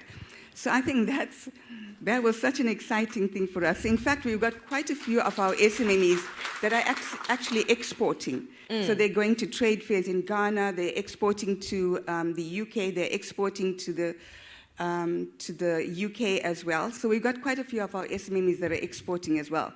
That completely excites me because now your markets is not just us here in Durban, KwaZulu-Natal. Your markets, and when you go on, is worldwide. Exactly. It's not 9 provinces in a country. It's not 54 African countries. It's worldwide. And that's where we want to take our young businesses in this country And too. we're actually using digital skills to assist our local communities. You know, there was a question earlier on about what about the bottom of the pyramid? That's what we're doing. We're teaching our SMMEs, it doesn't matter where they come from and how much of education they have. They are able to use their phones, they're able to use their digital skills to be able to expand their businesses. And I think that's what's really exciting for us. Yeah, absolutely. And it has to be exciting for the rest of us when you talk about digital adoption, because just how much happens on a WhatsApp business community and catalogs and that sort of thing. And we've got to take that into account. Thank you for sharing that experience. Ladies and gentlemen who are part of our audience, you've heard these incredible insights, and thank you to our speakers for sharing their best practice, the amazing work that they do on a day-to-day basis. To Charlene's point, we can barely keep up. There's so much going on. But I think what it's also done is changed our perceptions of what's actually happening on the ground. Do you have any questions for them before we close this panel and we move to the next? I've got a question straight down the middle, under the lights. I can see the if you can just keep your hand up, Baba, so they can see you.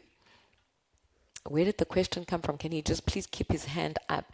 And I wanted to ask you specifically if you can pose your question, or has your question been answered at this point in time? Pardon? Oh, your question's evolved. Okay, we need to hear the evolution. All right, no problem. Over to you, Baba. Good afternoon. Good afternoon. My name is Midupi Ratla from my Spaza community. Jonathan, I just heard I've seen your presentation. I think to add on what you've done is that we are focusing on township and rural.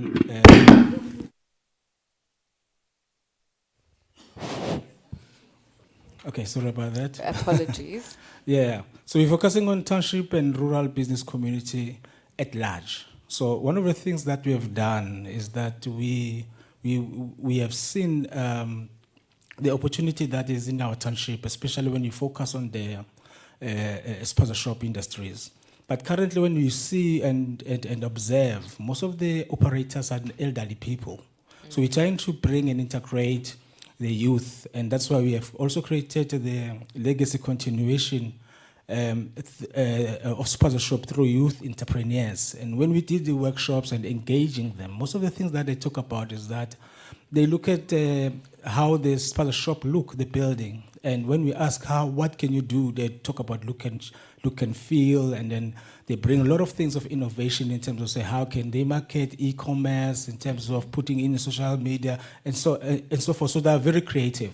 But now the issue is that there's no support or opportunities that we can open those doors. And anyway, fortunately enough, we have just collaborated with your competition, NEF, small business, and TTIC. I think soon enough, I think next month will be launching Ekuruleni. Tomorrow will be at Tshwane also. So there's a lot of opportunities that we have created. And number two, we've also, what we've done is that we've looked at other industries in terms of the manufacturing. So there's a lot of our youth that are manufacturing products, but the market access is there. Because of when we look at a sponsorship shelving space, we'll create that space. But remember, if you put a product that is unknown, the big suppliers will always fight back and push back. So they don't have a marketing budget. So where do we get the marketing budget to promote, and make sure that they're sustainable? So those are issues that we have come across, and there are things that we need to look at, and how then do we collaborate to make this thing work? Because of a lot of youth, look, the contribution of the sponsorship industry in our country is at 170 billion. You know, that's a contribution, but how many job creation do we do? Do we have? So those are things that we need to look at, and how then do we collaborate in this room to make this thing successful and make sure that we create job and we grow our township economy.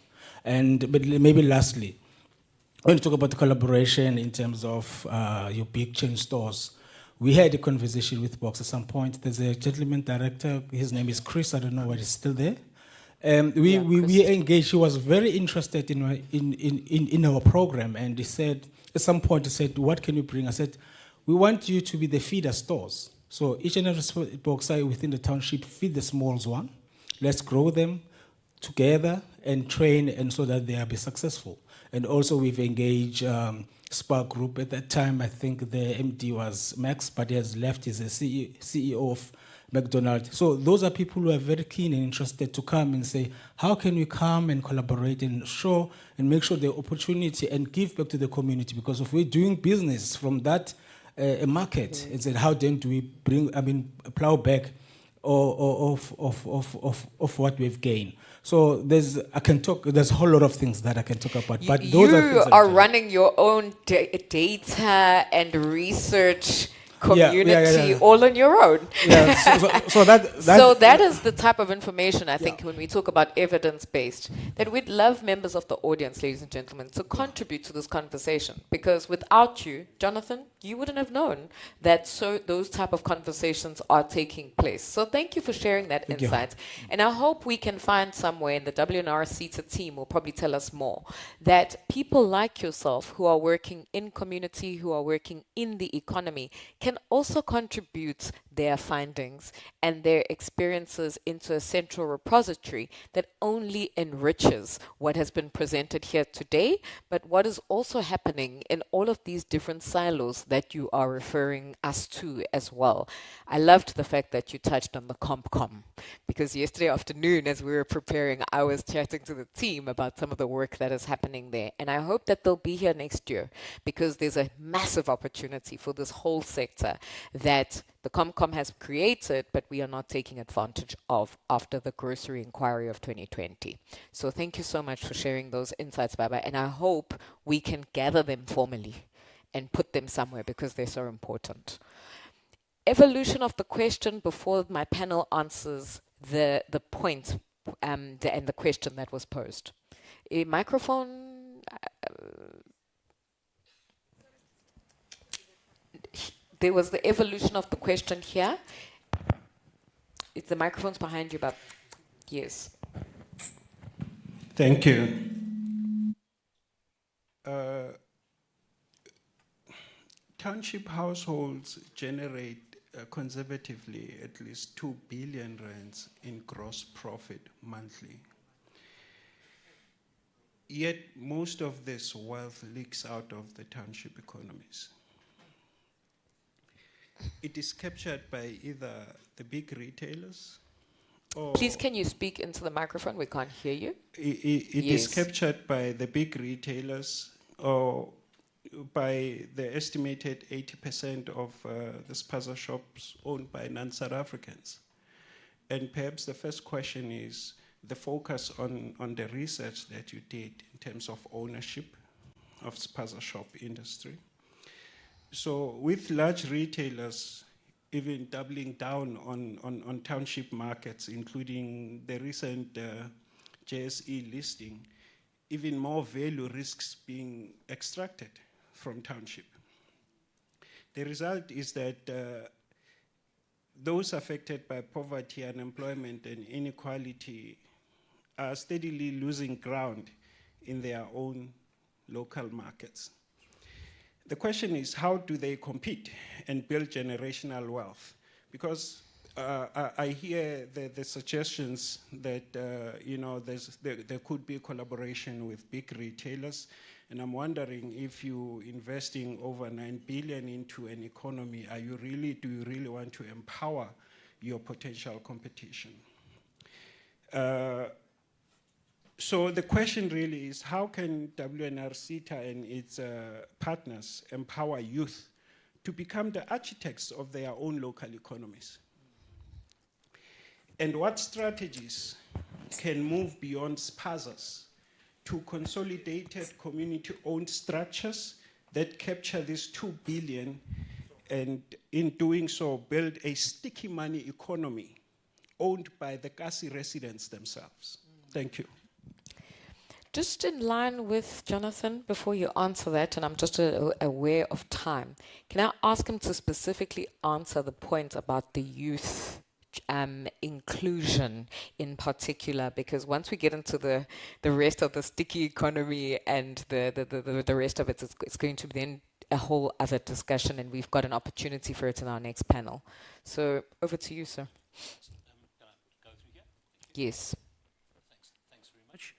I just want to maybe comment on over there. I think many people are doing many things in the SMME environment, and lots of stuff is duplication. And you would find the NEF doing something, you would find CETA doing something, you'd find everybody doing something. And I think perhaps the CETA needs to consider what niche they want to be playing in.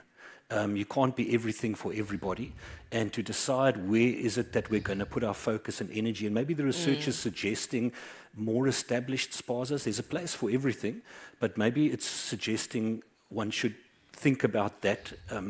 But it's up to the CETA to decide where is it going to put its focus in. That is such a big challenge that you just, so I don't think I'm really in a place to, but what is important is that a business principle of why shouldn't the retailer deliver if they can get more than their variable cost. If they can get more than their variable cost, they're still making money. They're not making as much as they would like to make selling it to the consumer, but isn't there space for that discussion? To say, look, if you're going to make R1 on the thing you're delivering, but it's to the spaza, do it. And it's still a commercially viable situation. And sometimes in terms of being a stakeholder, you're in the township, you have to be a part of it. You can't be, as you say, extracting the resources out of it. So I think there's got to be, I think that's a role that CETA could play, is to engage and collaborate with the industry and say, look, let's come up with new ways of supporting these structures. We've got huge logistics infrastructures, we've got distribution centers all over this. So why duplicate? Help the businesses, but by helping them, you're actually helping yourself at the same time. Thank you. Yeah. And I think, ladies and gentlemen, on that particular note, and that exact question, I think it brings us full circle to the cycle you started with, but also some of the insights that we've got. So a round of applause for this panel. And a very big thank you to them for making this section of our program so practical in its nature, in terms of how do we doing, what are we doing, who is doing it, and what it is that we need to collaborate better on in a very challenged, but a very opportune, pregnant environment as well. If I can ask the panel and as well as our representatives from the CETA to please just stay up on stage, a small token of appreciation that is coming up on stage for them, and an official photograph. And then if I can very kindly at this point in time invite Mr. Masekwamang, who is the CIO at WNR CETA, as well as Ms. Masana Ngobeni, who is the Chief Audit Executive, to please join them for this official photograph as well. And then if I can ask Terence, I saw him at some point on some edge of the room, to get ready, and I will then invite him to the stage with his panel immediately hereafter. In the meantime, ladies and gentlemen, as they prepare to take their official photograph, okay, I can see them gathering us there, I invite you all during lunch, which is coming up, to visit our exhibition stands. Our research leadership chairs from the various institutions are exhibiting. But I think perhaps most importantly and well linked to the subject and the topic we have just dwelled on is that there is a number of SMEs who come from various incubators and are standalone who are also here with us today showcasing their wares. And I think, ladies and gentlemen, we're keeping it practical. So please visit them, ask them about what they're doing in the sectors and the spaces that they are in. Please come on stage. I'm just really keeping our audience appraised of what's happening outside because it is just an official photograph. And please ask them the questions and some of the challenges, some of the insights that they may have, because it's all part of evidence-based research, whether it comes in a formal and informal, unstructured data. It's all part of the conversations we are here to have today. Please proceed. Terence, are you ready? All right.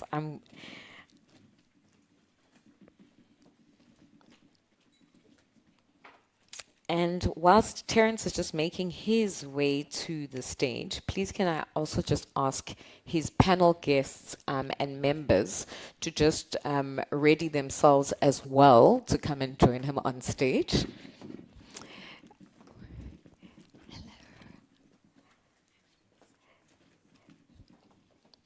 So Dr. Simona Pillay, Professor Rake, if you are here, Mr. Indongo, Ms. Ramonyate, as well as Mr. Tony Lebese, if you can just come closer to the stage as well. All right. Please let us know once this shot is done. Tabang, are you happy? Perfect. Thank you so much. Well, ladies and gentlemen, at this point in time, I'm going to take leave of the stage and hand over to a very capable moderator, Dr. Terence Hermanus, ladies and gentlemen. And he is going to take over Plenary 3. That is going to look at impact and sustainability, but he's going to share a little bit more about what him and his guests will be sharing and talking about today. Over to you. Please give him a very warm round of applause to the stage.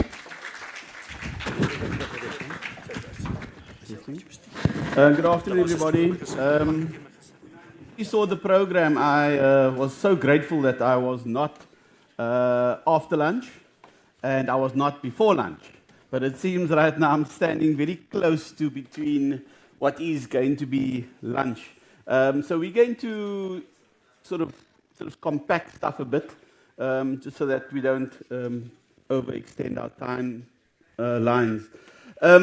Maybe just an opening comment. I'm going to keep it brief. The panel has been introduced. Good afternoon, everybody. Welcome.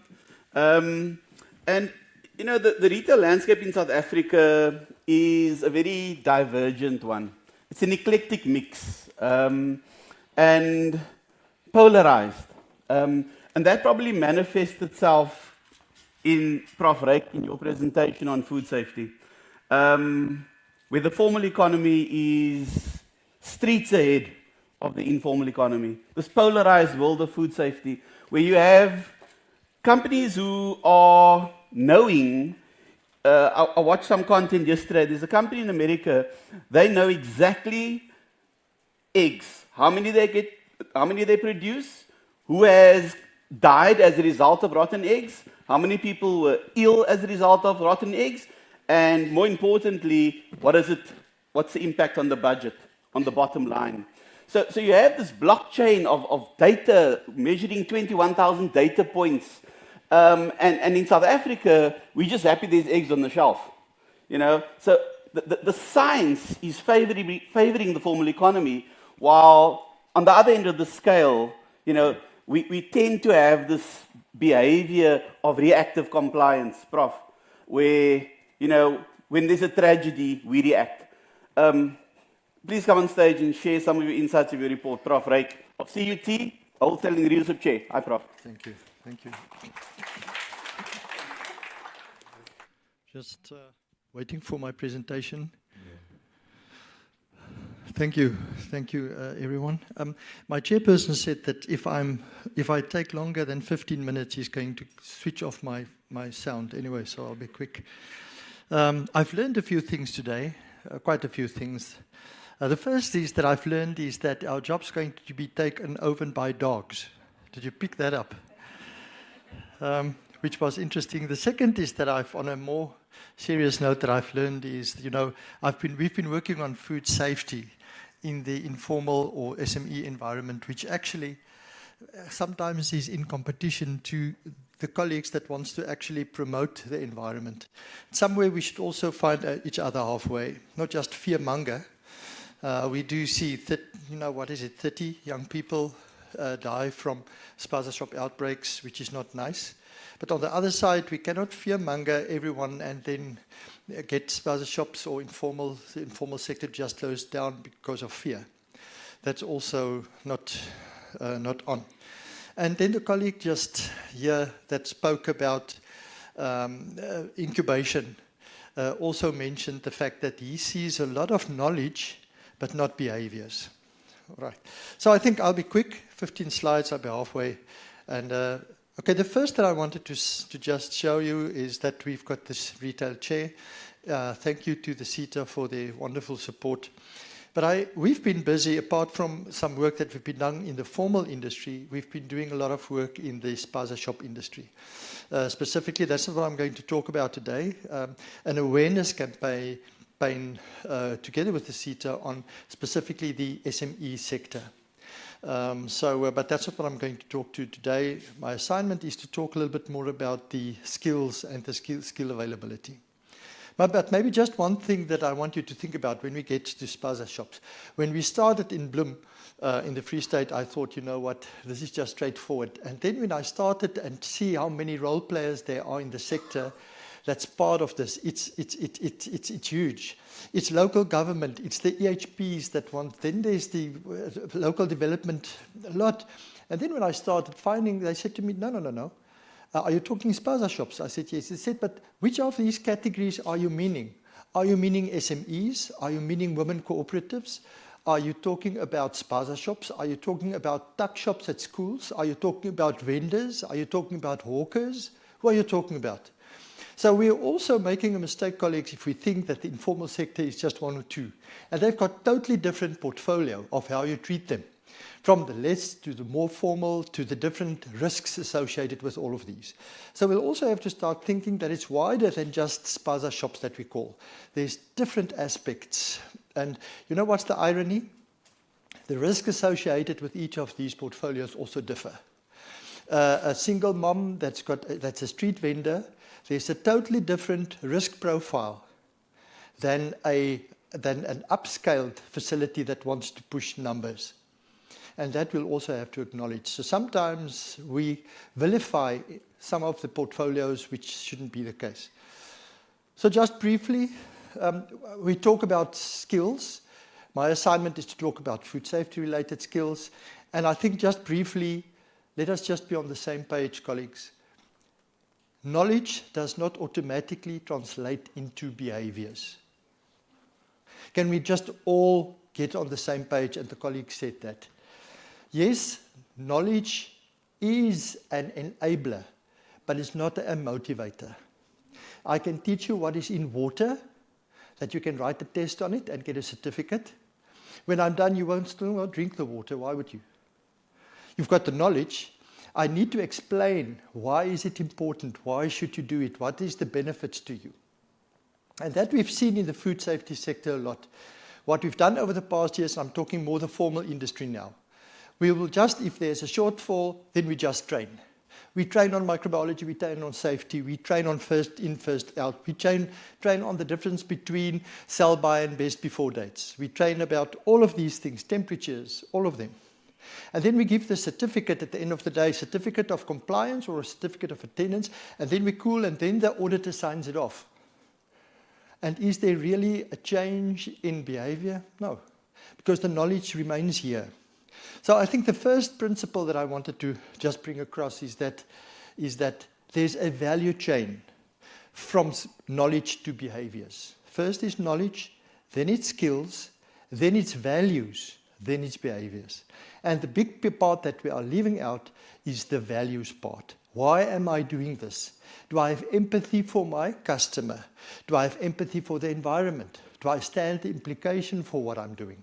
Because that will motivate you to do things. And then the knowledge just becomes an enabler.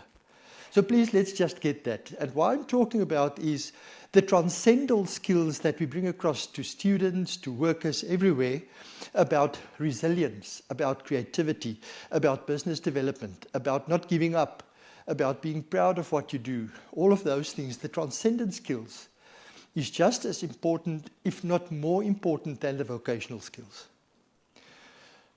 If you don't believe me, culture eats strategy for breakfast, meaning the way that you do, what you want to do, will always compete the strategy part. So I always show this and says, race, gender doesn't make a difference here, or the industry. Point is, what will Sam do? What will Sam do? Let's say there's a piece of glass lying in a mixing bowl. What will she do? She's running to the taxi. She still has got an hour to drive home. She's got the family waiting, tired after standing for 12 hours, cutting whatever the work is. What will get her to pick up the piece of glass? Is it compliance? Let's say nobody's going to see. No. Is it knowledge that the glass can maybe cut you? Maybe. What is it? The value and the culture that this is the way we're doing things here. I care for our customers. I am involved in the business. So, you know what's the irony? We always promoted this as something that we should instill, and now it's become a standard. Where's the lady from Boxer? She's still here. So you know what's the irony? Now, if you are FSSC 22,000 accredited or BRC, the standard, if the auditor is on your facility, now this is for the formal industry, the auditor is not going to just ask you all your compliance aspects anymore. Did you know that? That's the nice part. The auditor now asks you, where's the evidence of your leadership's involvement throughout the entire value chain of your product? Isn't that nice? And if you can't show that, you won't comply to FSSC version 6 last year. So that's if you don't believe me, there it is. Guidance for implementing food safety, and it can be anything, ladies and gentlemen. And here it asks you, in accordance with edition so and so and so, there it's got communication, training, employee feedback, performance measurement. And then it relates on the communication. I've used the first year because I usually want to take the leadership and make them feel bad. Where it says, how do your senior managers engage with food safety? So the manager, the leadership, cannot just delegate to the quality section anymore. And you know what's also interesting? The BRC requirement asks the same. BRC requirement asks the same. So if you are a supplier for a retail firm and your management and leadership doesn't start engage, then you're not going to get certified anymore. So it's not just a delegatory function anymore. So there's quite a lot of things now. In South Africa, we've got FSCC 22,000, most of them. We've got BRC. If the boss still doesn't want to listen, if you tell him, look, it actually you cannot just delegate. The Consumer Protection Act, they've now changed. The Consumer Protection Act says there's something that they call duty of care. Duty of care says, what did you do beyond the minimum compliance to ensure safety and a quality product? Beyond your compliance. And currently, you know what I talk about. I'm not going to mention the firm, but there was a big outbreak of listeriosis in 2017. Okay, there the question, they had full compliance. All the compliance. Still the case is on the class action suit. Why? Because the question is asked, where was the duty of care? Beyond only your minimum requirement. And in duty of care, beyond your minimum requirement, they now ask, where's your leadership? How's your communication? Are you committed? What do you show to get you committed to producing a safe or good product to your customer? And then, of course, the other thing is that a good culture gets you make money as well. If they don't listen for fear-mongering, they'll probably listen for money. Because a culture doesn't only stick to a certain activity. It also extends to productivity, to loyalty, to all of those. So I've mentioned this one. I just wanted to briefly say, okay, for the industry now, I'm talking about the formal industry. Just for clarification, again, this comes down to skills and development. To say that to just develop a culture of care, of commitment, of empathy, doesn't mean you are starting from zero. Because every environment has got the culture already. So for you to say, I'm going to do something to get the people to start being motivated, if it's knowledge, if it's training, if it's something, a campaign, then you need to understand that there's already a culture. Almost done, Chairperson. Another thing that the people often say is, and I think this really hits home, When we do food safety culture interventions, and we're doing that for very widely in industry, the Western Cape for the retail industry we've done, then we sit there with the leadership and they say, let's go for this, what do we need to get FSSC accredited? And then usually we get the people from HR, or the people from logistics, or the people from packaging that says, why should I be here? What do I have to do with the safety of the product? And that is a big mistake. Everyone in your business, even if it's a small business, from the boss to the cleaner, is all on the same level when it comes to ensuring a safe and quality product for the customer. There's not something like a more or a less important person. And a good example here is the story of JFK and the janitor. Maybe you've heard that. True story. JFK went to do a visit, space station, 1969. With his entourage, there was a cleaner. And he asked the cleaner, what are you doing? Expecting the cleaner would say, I'm cleaning the floor. And then the cleaner said, I'm putting a man on the moon. And that is what everyone in your organization should know. Even if you're the cleaner, even if you're the forklift driver, even if you're at HR, even if you're at logistics, even if you're in procurement, even if you're in packaging, even if you're in processing, wherever, you've got all a role to play in producing a safe product, good quality product to the customer. So that's very important.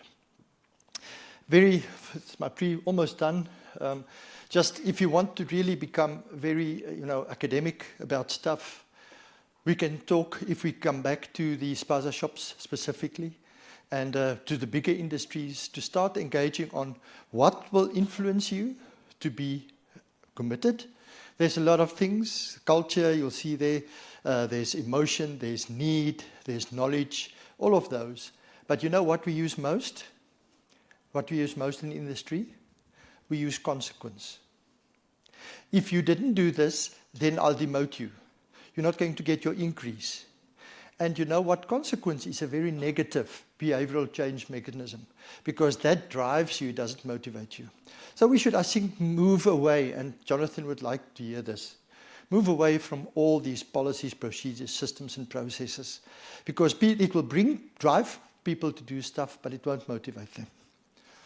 Okay, so this is the last slide. So for those of you that are the Boxer colleagues or anyone else in more formal industry, this is the value chain that the auditor will ask you if you're in formal industry, if he's on your site and going to say, let's see if you're going to get FSCC 22000. That's the value chain. You can also pick it up in literature. First, you must make people aware why this is important. And then important, you need to assess it before you make assumptions. If you go into Boxer will have a certain organizational culture. SPAR will have a certain organizational culture. Pick and Pay will have a certain organizational culture. Even the subsections in your organization's got different cultures before you can make assumption about how to intervene. Then the alignment and then the improvement. How do you improve? Important. What do you then do to get people to be loyal? How do you include the culture? With training and skills. Yes, training and skills are there. You can do your job if you don't have the cognitive or vocational skills. But not just training, much more. Campaigns. Sitting down to just talk. You know what, how important, you know what we get most when we go to companies and ask them what do they want in the qualitative assessment? They don't say they want salaries. You know what they say? If my boss could just get out of his office, walk down the corridor and say, thank you for what you're doing for WNR-CETA. Just that. So the role of leadership, very important in this. And then campaigns, just thanking somebody, but not necessarily with money. Just a campaign. We, for example, we give to a company now T-shirts that says, I'm a food safety and quality champion. Everyone, they are so proud, and they wear that on Fridays with a lot of pride. All right, so I'm conclude here, Chairperson. Point that I wanted to make, and concluding with that, I sound like a lecturer now, you must conclude at the end, is that knowledge does not automatically relate into behaviors. There's a value chain specifically, and the values and commitment and culture part you need before your knowledge goes into behaviors. Thank you, Chairperson. Thank you. Thanks, Prof, for sticking to the timelines. yeah, I'm sitting here thinking, if I reflect back to the leaders of the large retailers in South Africa and the senior management team, and are they prepared to get out of their offices, and walk down the corridors and look into areas of production to make sure that there's compliance and all the standards are maintained. It's the larger retailers are looking now at using their compliance as a marketing strategy, looking at international accreditation and alignment with best practice because they know they can. Yet on the other end of the scale, there are challenges. Changing behaviors is not going to happen overnight, Prof, but maybe the merging of the worlds, maybe the integration of formal into informal, crossing over that little boundary would start increasing, the behavioral change we're looking for.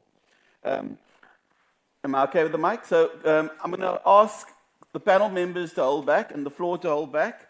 I'm going to go on to our next presentation. Dr. Simona Pillay from UJ. I'd like to invite you up to talk to us about the challenges and opportunities that was faced as far as WNR-CETA bursary programs went. Shall I change? Okay. Thank you. I read your report, Dr. Pillay, and to say the least, that 5% stat bothers me tremendously. If that is the success rate by which we measure the performance of or the success of the program, then there's cause for concern. Over to you, Dr. Pillay. Thank you so much, Dr. Hermanus, and good afternoon, everyone. This is going to be quite a challenge for me to try and keep it short and sweet, but that's why I have my laptop in front of me. I've been making notes throughout the course of the day, and there's definitely common themes that have been coming up. So I'd like us to reverse a little bit, because we've been speaking about digitization, we've been speaking about skills development, etc.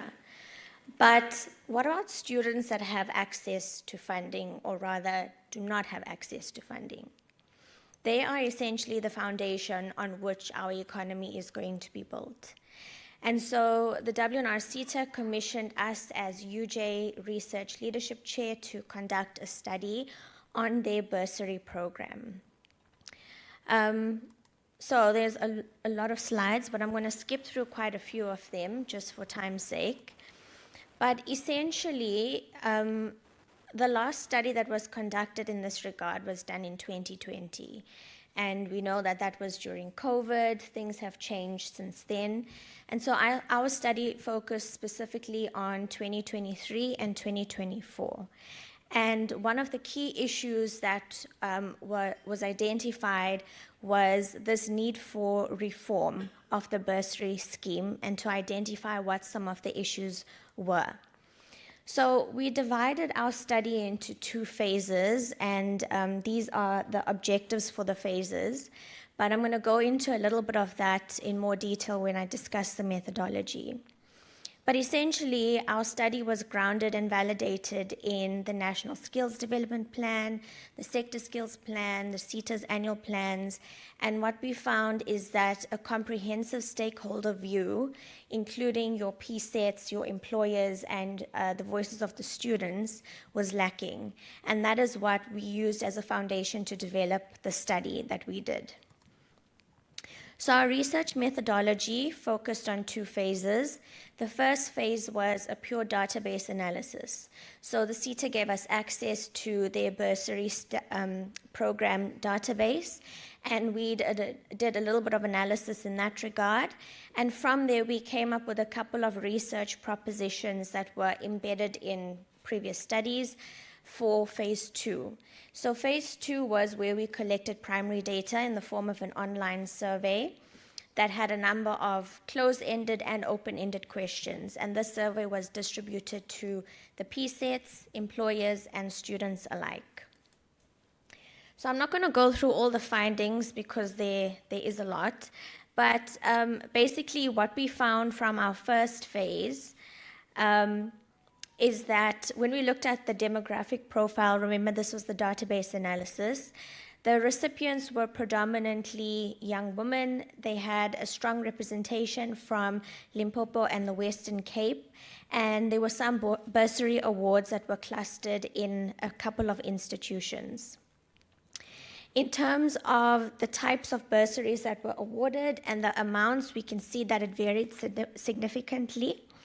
But the average amount was between 80,000 to 90,000 Rand. And remember, this funding goes not only towards their fees, but also towards accommodation, textbooks, meal stipends, etc.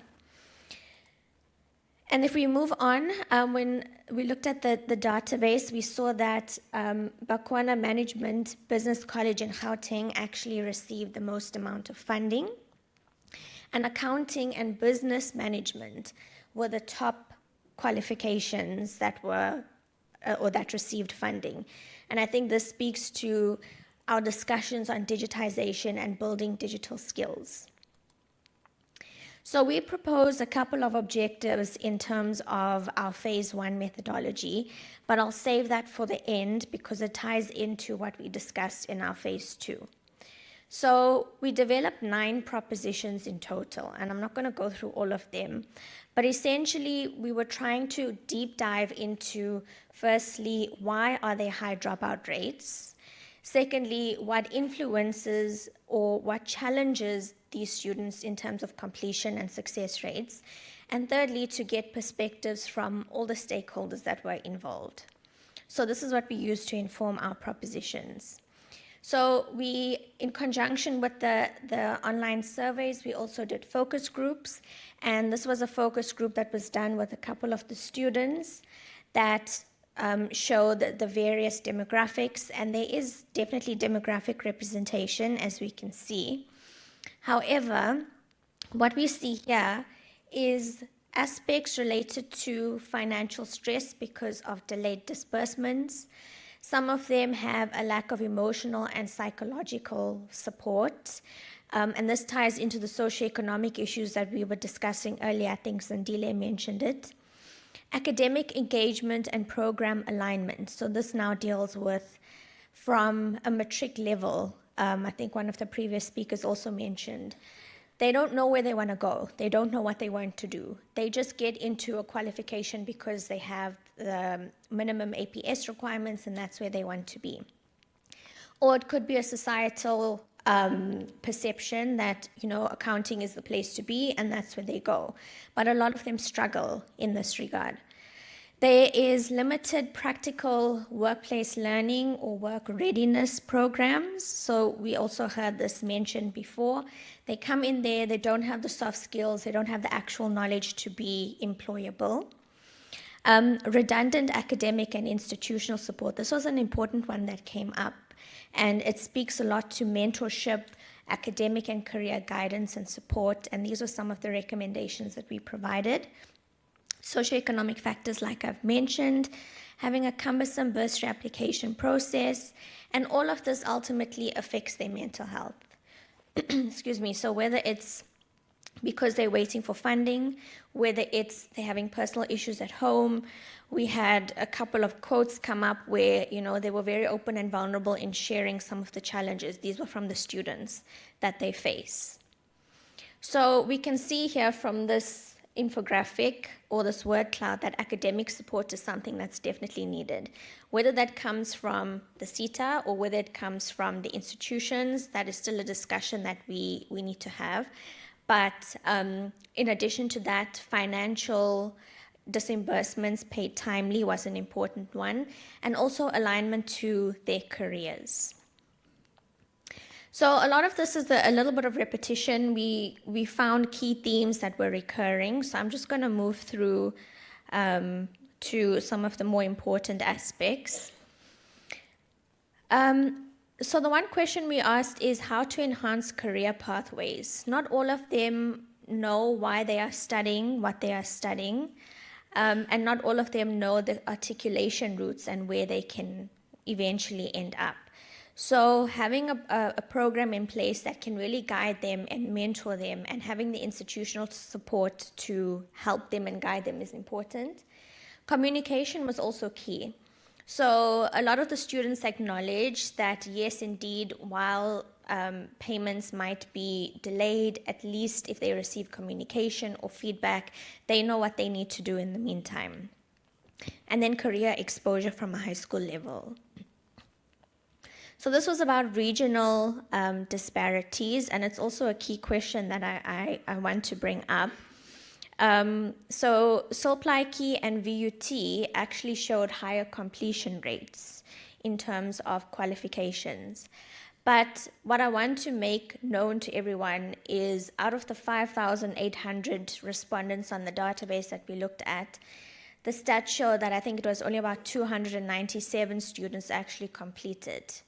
But keep in mind that a lot of them are still in the process of completing their qualification.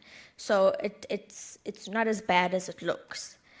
I mentioned the top fields that were specifically funded. And then I just want to skip through to the bursary scheme itself. So this was from PSETs and employers. And they mentioned that having financial assistance, inclusivity in the selection criteria, holistic academic support, communication, career development. Those are all things that need to be built into the bursary scheme to make it a holistic and successful program for the SETA.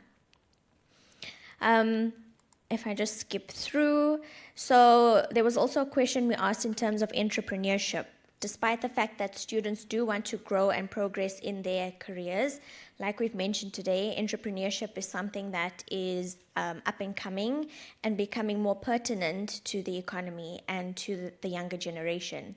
And so from both the PSETs, the students and employers, they did emphasize the importance of entrepreneurial skills being built into certain qualifications. Reasons why the recipients opt to study. So it was quite surprising. Some of them did say there was qualification alignment.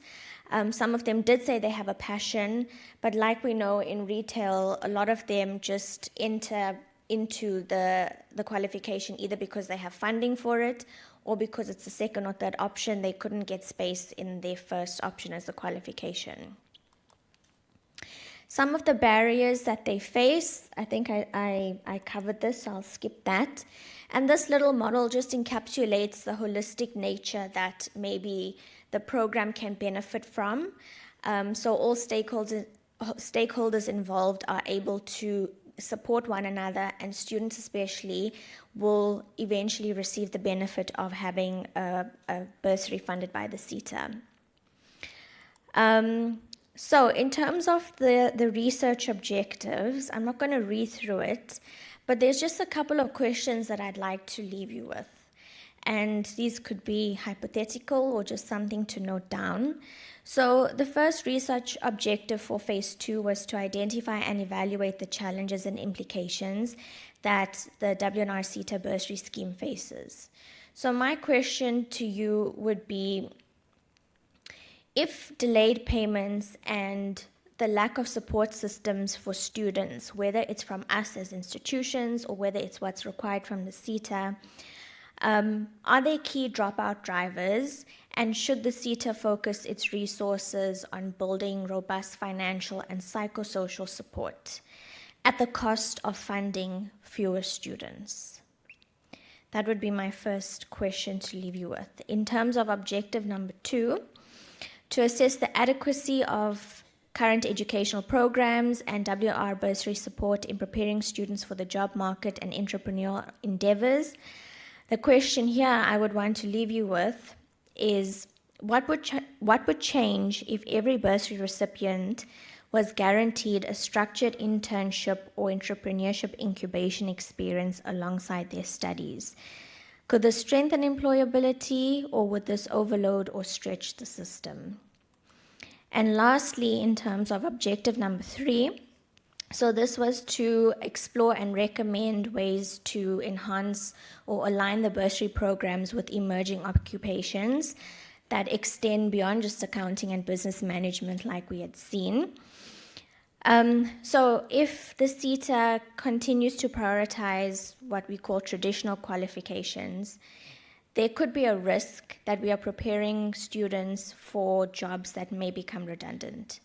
So we need to find a way to facilitate bursaries and direct them to scarce skills aligned with the NSDP and ensure that these digitalization skills that we're all speaking about today are what is pushed for and funded. So these are just some practical recommendations, and I think we've discussed it, and not to say that it's answers to the questions that I provided, but indeed having a more streamlined process, looking at the specific regions that require the funding, having holistic mentorship programs that have guidance support in terms of academics as well, looking at disadvantaged groups and looking at entrepreneurship programs, collaboration, which we've spoken about today, which is quite important. But I think we have a number of forums where we do speak about collaboration, but I'm not sure if we are actually getting there. Like Mr. Mkonazi said this morning, is it an actionable strategy? We talk about it, but are we getting it done? So these are the things to consider. This is just a summary of the limitations of the study. And I just wanted to acknowledge the other two researchers that were part of this project. It's quite a comprehensive one, but you're welcome to go onto our chair website to have a look at the full project if you're interested in it. And yeah, sorry for the stats overload, but I hope that it did provide some insights. Thank you.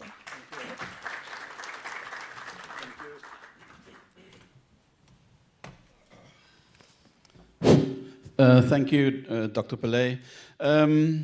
Yeah, you know, the perfect bursary disbursement model, I don't know if it exists. I was fortunate we have a partnership with a German university called the Duale Hogeschool in Baden-Württemberg in Germany. Their model is BMW, Audi, VW, they have the bursaries. They select the students and they send the students to the universities. They get the attendance registers, they get the results. And I think that has significantly changed the throughput and the success for obvious reasons. If I may share two stories. One happened yesterday at the airport. I was sitting there like a good traveler with my earphones in, minding my own business. And there was a lady next to me who received a call. Her daughter's at Wits, and she obviously has just received some sort of a bursary.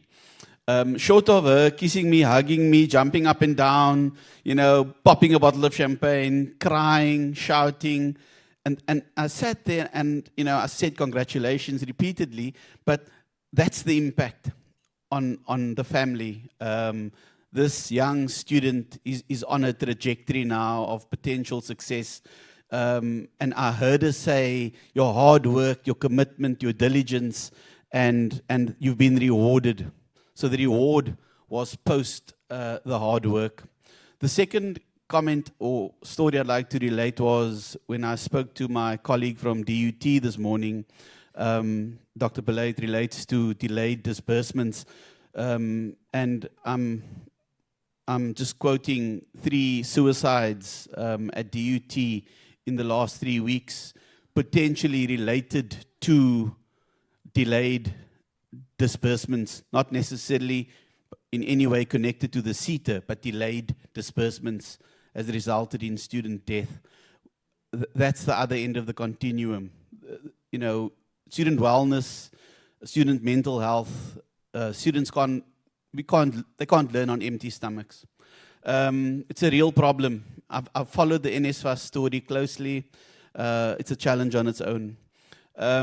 Ladies and gents, allow me to welcome our esteemed panelists who've been sitting quietly waiting.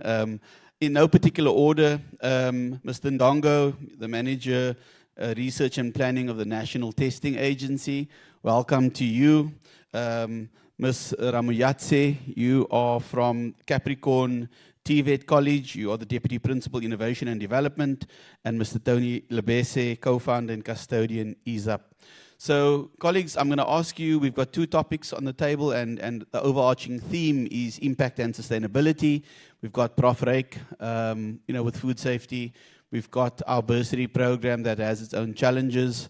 Potentially, Mr. Lebese, for you to, I noted on your website of EaseUp, I love your data, I love your tech, I love your innovativeness. Your circular economy, probably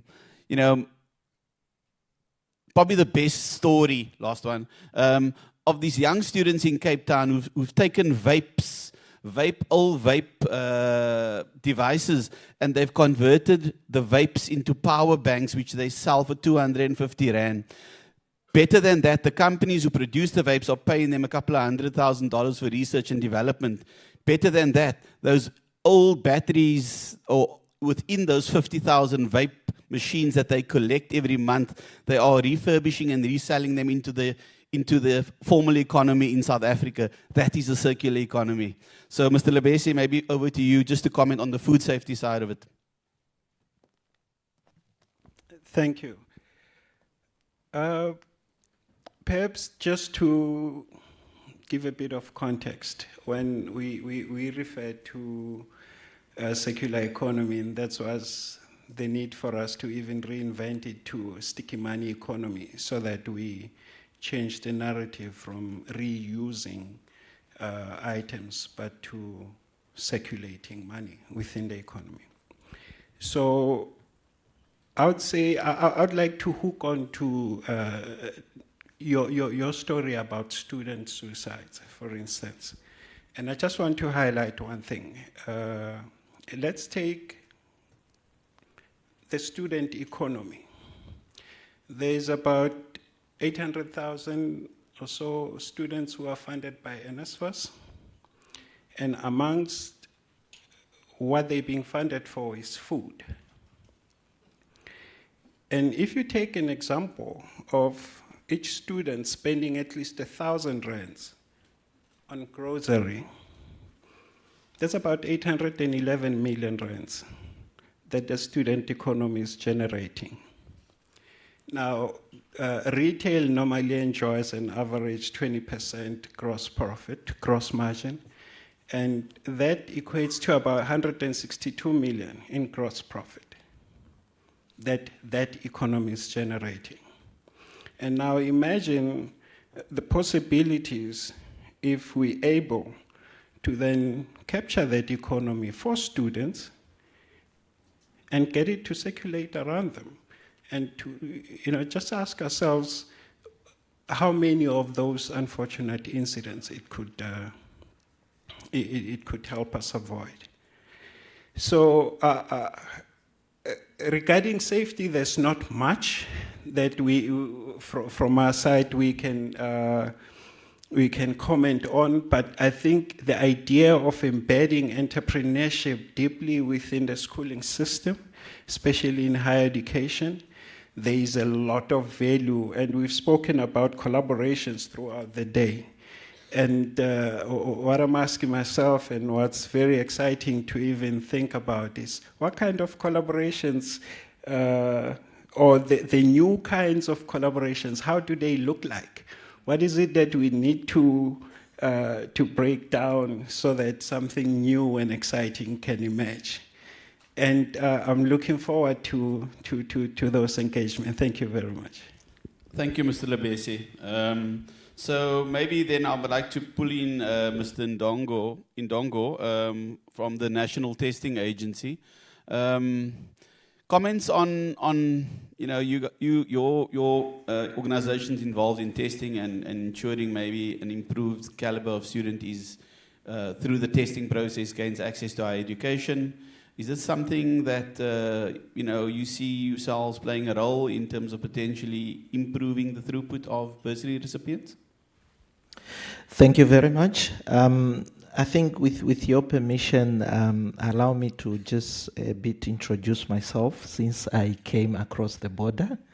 I represent an organization called the Namibian Training Authority. Namibia Training Authority, it's like putting all the 22 SETAs together. So we represent all the SETAs. We don't have a SETA system in Namibia, but we are one SETAs that is taking care of all the sectors of our economy. And of course, in terms of our relationship with WRN SETA, we have an MOU, particularly to collaborate on research. And I'm very much happy to be here because we have a common research agenda, and most of the research that were presented here today, we do not have to repeat them in Namibia because Namibia and South Africa share a lot of common things. We were under the same system until 90 when we get our independence.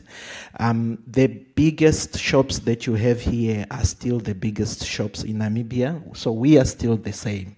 And we are happy that WR SETA is actually taking the lead in carrying out some of the research for us. And what we go back to do is just to implement the recommendation. But of course, the same challenge that you are facing here, it's exactly the same challenge that we are facing. We still have the same systems that are put in place as well as here. The same challenge NS5 is facing here, it's exactly the same challenge that we are facing. But to come back maybe to your answer, in terms of Namibian experience and context, is that I think we are taking a little bit of different approach, particularly that we want to make sure that training institution, when it comes to responsibilities, they actually play a significant role.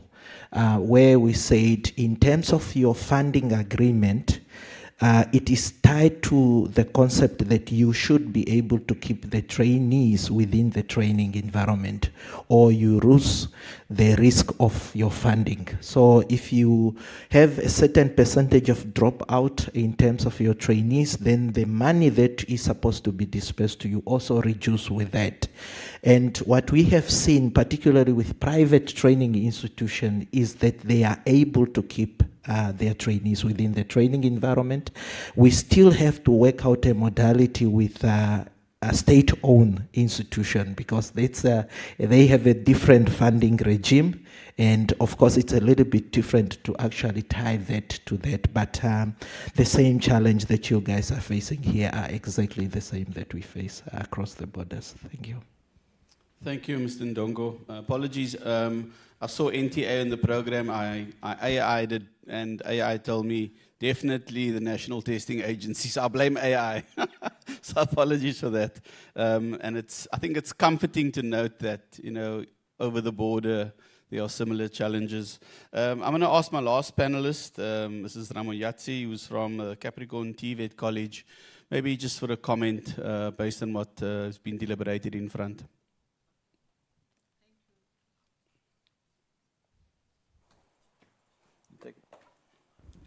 Okay, thank you so much, and good afternoon, everyone.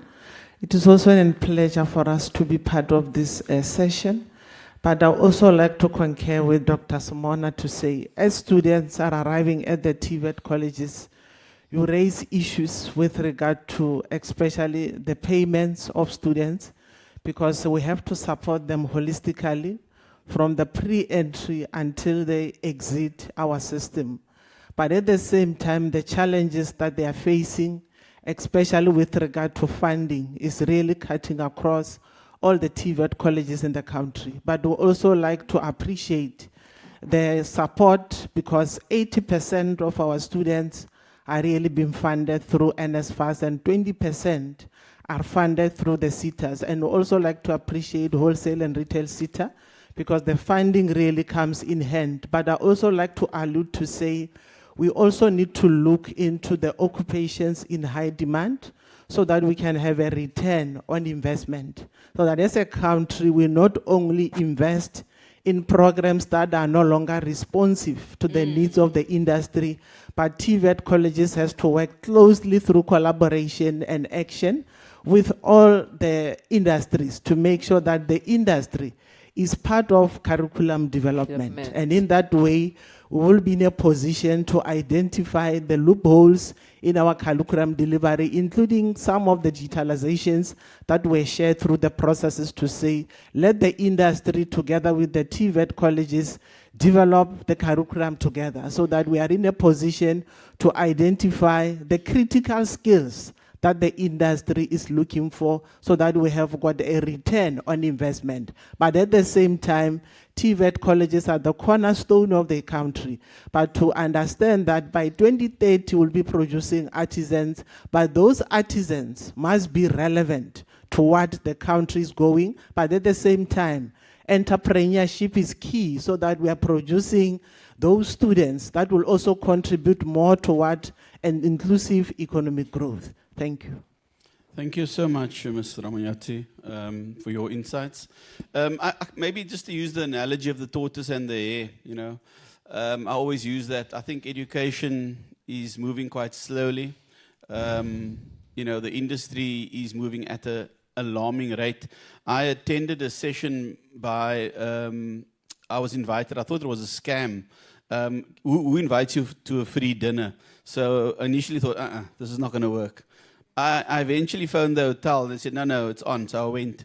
I met a professor from Columbia University that started a business 10 years ago called Impact Analytics. His products is embedded in 75 of the largest companies in America. He's employs 1,000 people. He's a billionaire, and he builds agentic AI solutions. I sat there, and I realized in South Africa, we've got a serious problem. Around the table with some of the largest retailers in South Africa, agentic AI is not AI. This is a different animal. This animal is autonomous. It makes decisions. It perceives. It solves. It plugs into SAP. It plugs into all your ERP solutions. And we've got a problem on our hands. How do we train students for that world? You know, it's extremely difficult. It's moving too quickly. Yeah, we can have some discussions over lunch in this regard. If we could take one, potentially two questions from the floor to our panelists, that'll be appreciated. Somebody can just help me out if there are any hands. A quick question and a quick response from our panelists, please. Everybody's hungry. No, you do have a hand on the extreme side of the room, and the microphone is just making its way there. Thank you. Thank you. Mine is just by way of a comment to the last speaker on TVET students. Coming from big industry, I can tell you that the TVET interns are the ones that work the hardest. Their stipend is the lowest, and they are the ones that we in big business retain. So my appeal to everyone from WNR CETA, please can we look at equitable allocations for TVETs, and can we spend our time from now till 2030 to help build the TVETs? We talk about it, but we're going to come to 2030 and we're going to make a new plan. So they are fantastic. We love them in our corporate business. So let's all of us do more to help them. Thank you. The competition just got stronger. Yeah. Thank you, and very relevant to our discussions. Thank you very much. Is there one more? Hello, colleagues. The first one is more of a comment. One of the panelists in the first one, he said that they are struggling to get graduates in logistics management.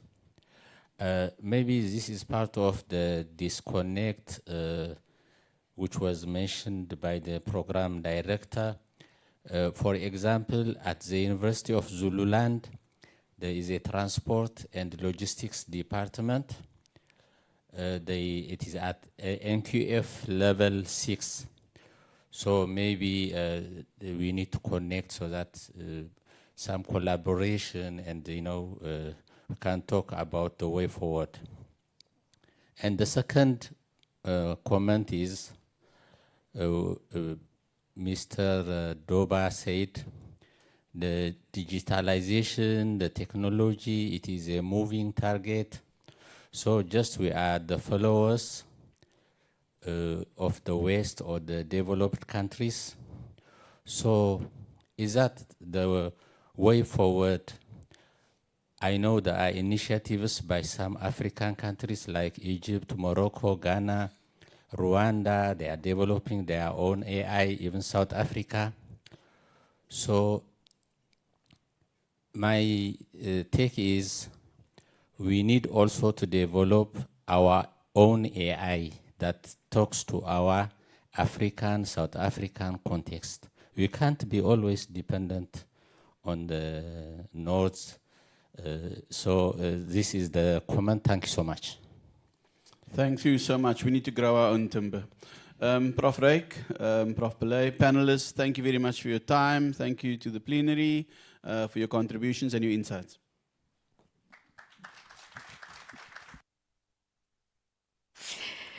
To this final panel, before you leave the stage, please can I ask you just to take an official photograph, and there's a small token of appreciation from WNR CETA that's making its way to our stage and to you.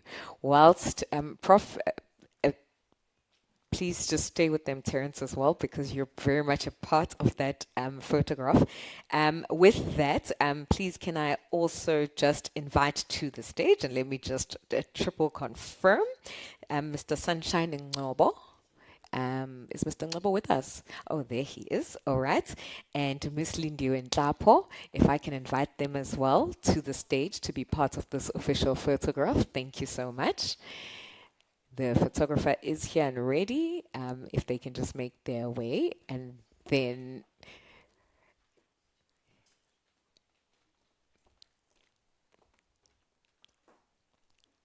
thank you so much for that, colleagues.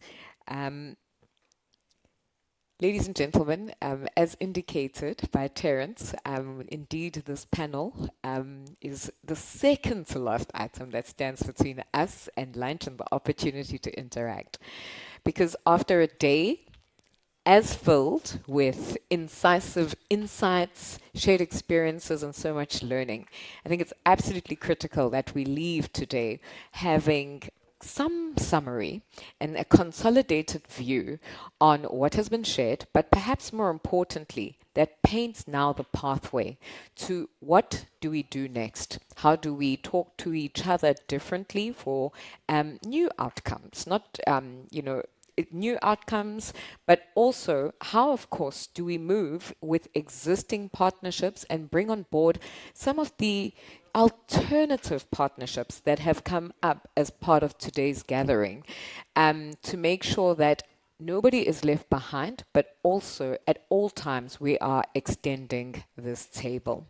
So I would like at this point in time to help us with that very important work of making sense of what we have deliberated on and provided insight to today, to welcome to the stage Dr. Mashad, who is seated in front of me. As Dr. Mashad makes her way to the podium and to share the WNR CETA's views and insights in terms of what we have gathered today in a pathway and a way forward, just to let you all know, lunch will take place just in the venue up the stairs, similar to where you came in the lifts here. The exhibitions will also still be ongoing. The hotel is not immediately kicking us out, and therefore allowing us the opportunity to network. There's many partnerships in this room, so many joint thoughts, and I certainly hope you will use that opportunity this afternoon in that time to do so. Many of our speakers are still here, and we're so grateful to them for that.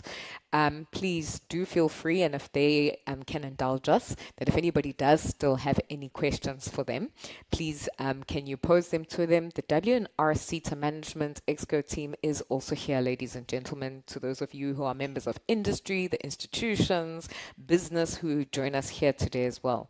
At some point, I'm hoping that you've seen many of them on stage, but I'll pinpoint those that you need to also go and chat to. They are also available, ladies and gentlemen, to make the connections. Because as I indicated, at some point, we've also got to have a repository and a better way in which we gather some of your experiences and shared value that you bring to this symposium as they chart the way forward. Dr. Mashad, are you ready? Will you take the lectern? Please give her a very warm round of applause as she makes her way onto the stage.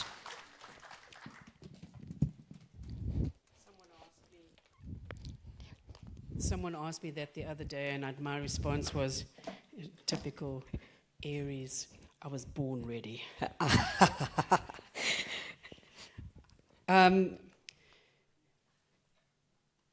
May I also refer to everybody as colleagues? I think that we've got to know each other in the room today fairly well. But guests, colleagues, business participants, our universities, our beneficiaries, and also our partners who have joined us today in this research symposium. Thank you very, very much.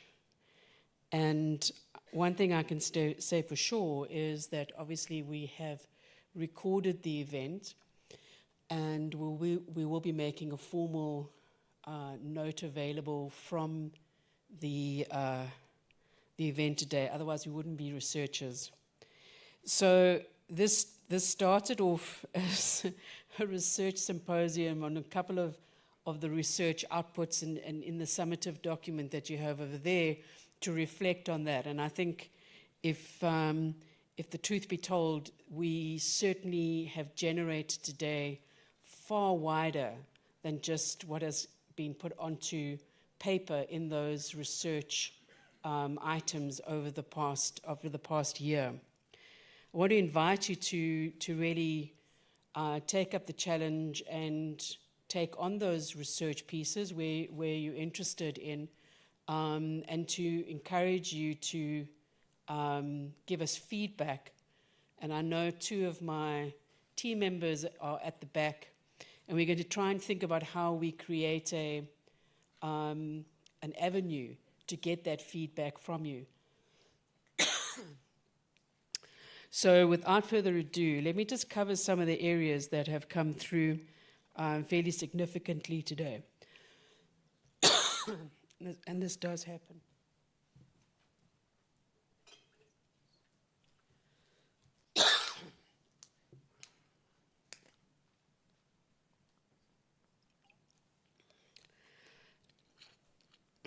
So just in terms of the conversations that certainly I picked up on today is that our research actually does have a lot of value and brings value to the sector. We've just got to find clever ways on how we get this research out. And, some of them are in text, some of them are online. People mentioned today that on stage and in the discussions as well, in creating a repository for the research. I know our web site is going to change a lot, but I think we're already in conversation with marketing and communications on how we create that repository online. But I think what we're also trying to do is, getting together for gatherings like this is fine, but how do we get your feedback on that research piece? The other thing that I was really aware of today is, and I'm not taking the mickey out of academics and academic rigor and research. That's obviously really, really critically important. But I think one area that we have to test is actionable research and how we get out into the different sectors and subsectors and industries and communities and how we create a dialogue, which is research, and how we bring that back and not only influence our own strategy and our own discourse, but also that of yourselves. So that was really, really clear for me today, and we need to be quite clever on how we're going to deal with that particular aspect. We know that this world is absolutely crazy. And there are dialogues and there are sessions. I spent last week and the better half of this week on international platforms, on digitization, on how we're going to look at qualifications in our industries and across our industries. But what is really, really incredible, and I think this is something that came through today as well, was the expansiveness of what we're facing in the world of digitization, and we need to certainly ramp up our consultation and our discussion on those particular areas. And in the platforms and the research that I was part of this week, the thing that was really, really interesting was that this information transcends borders. And one of the astounding factors as well is, while we're talking about occupations as an example here, in the region of SADC, there is a whole new conversation happening around the types of qualifications that we have, the relevance of the qualifications we have, the impact of the digital economy and e-commerce as an example, right through the Southern African region. And one of the areas that we were talking about as well is about, and it came through here quite clearly today as well, is that we don't have time to do extensive research programs. Yes, there is a room for longitudinal studies where you walk the route with learners. I'm all for that, and I think we've got a couple in the pipeline to do, because you only on reflection look back in a journey in terms of learning. But if we don't respond with agility in a research paradigm, we're going to miss the bus as well, because our research has to be flexible, agile, and within the world that we work. It cannot be stagnant, long-term, ever perpetuating. So one of the areas that we were discussing this week was around things of qualifications that are reflecting the industry. And this is the conversation which I found very useful today. And how are we going to package learning in a accessible and an agile way, and how are we going to reflect that learning? Because do we have the time and the space to still have extensive and lengthy programs on offer? Of course, the thing that comes up immediately is around the world of micro-credentialing and technology, and how that's going to influence the way that we look and think and feel about learning. So as we navigate the whole area of e-commerce, which I found really interesting today, and all the speakers, thank you very much, because this kind of engagement, just from my perspective, was really, really informative. And I thought that putting it on the table, laying it bare, was absolutely critical in the way that we think about our business, the way that the CETA responds to the world of business as well. And this e-commerce space is where skilling and reskilling is a priority and has to happen at an extraordinary pace.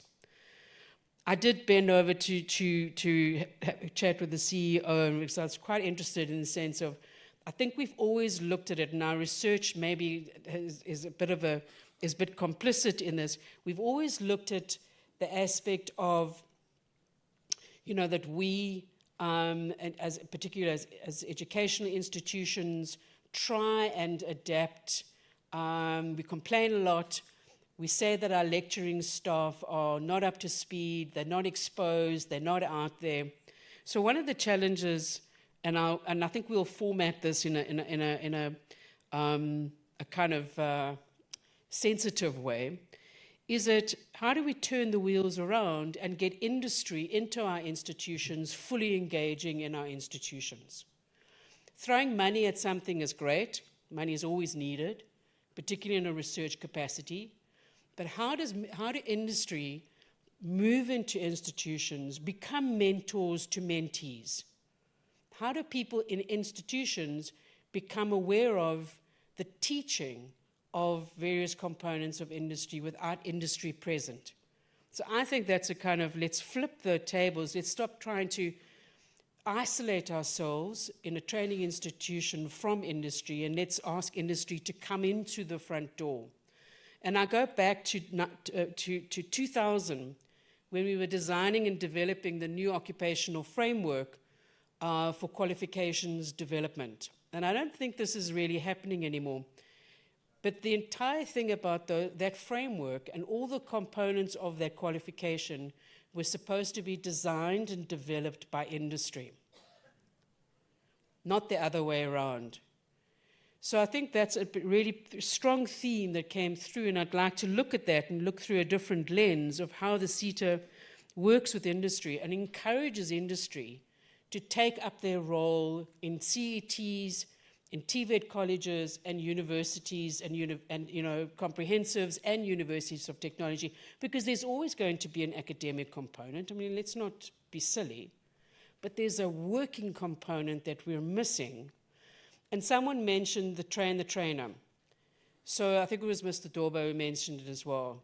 That trainer qualification that went back and was developed in about 2005, just to let you into a little secret, it was actually developed by miners. People who actually worked underground, they just happened to be the stakeholder group at that time, and they developed that qualification.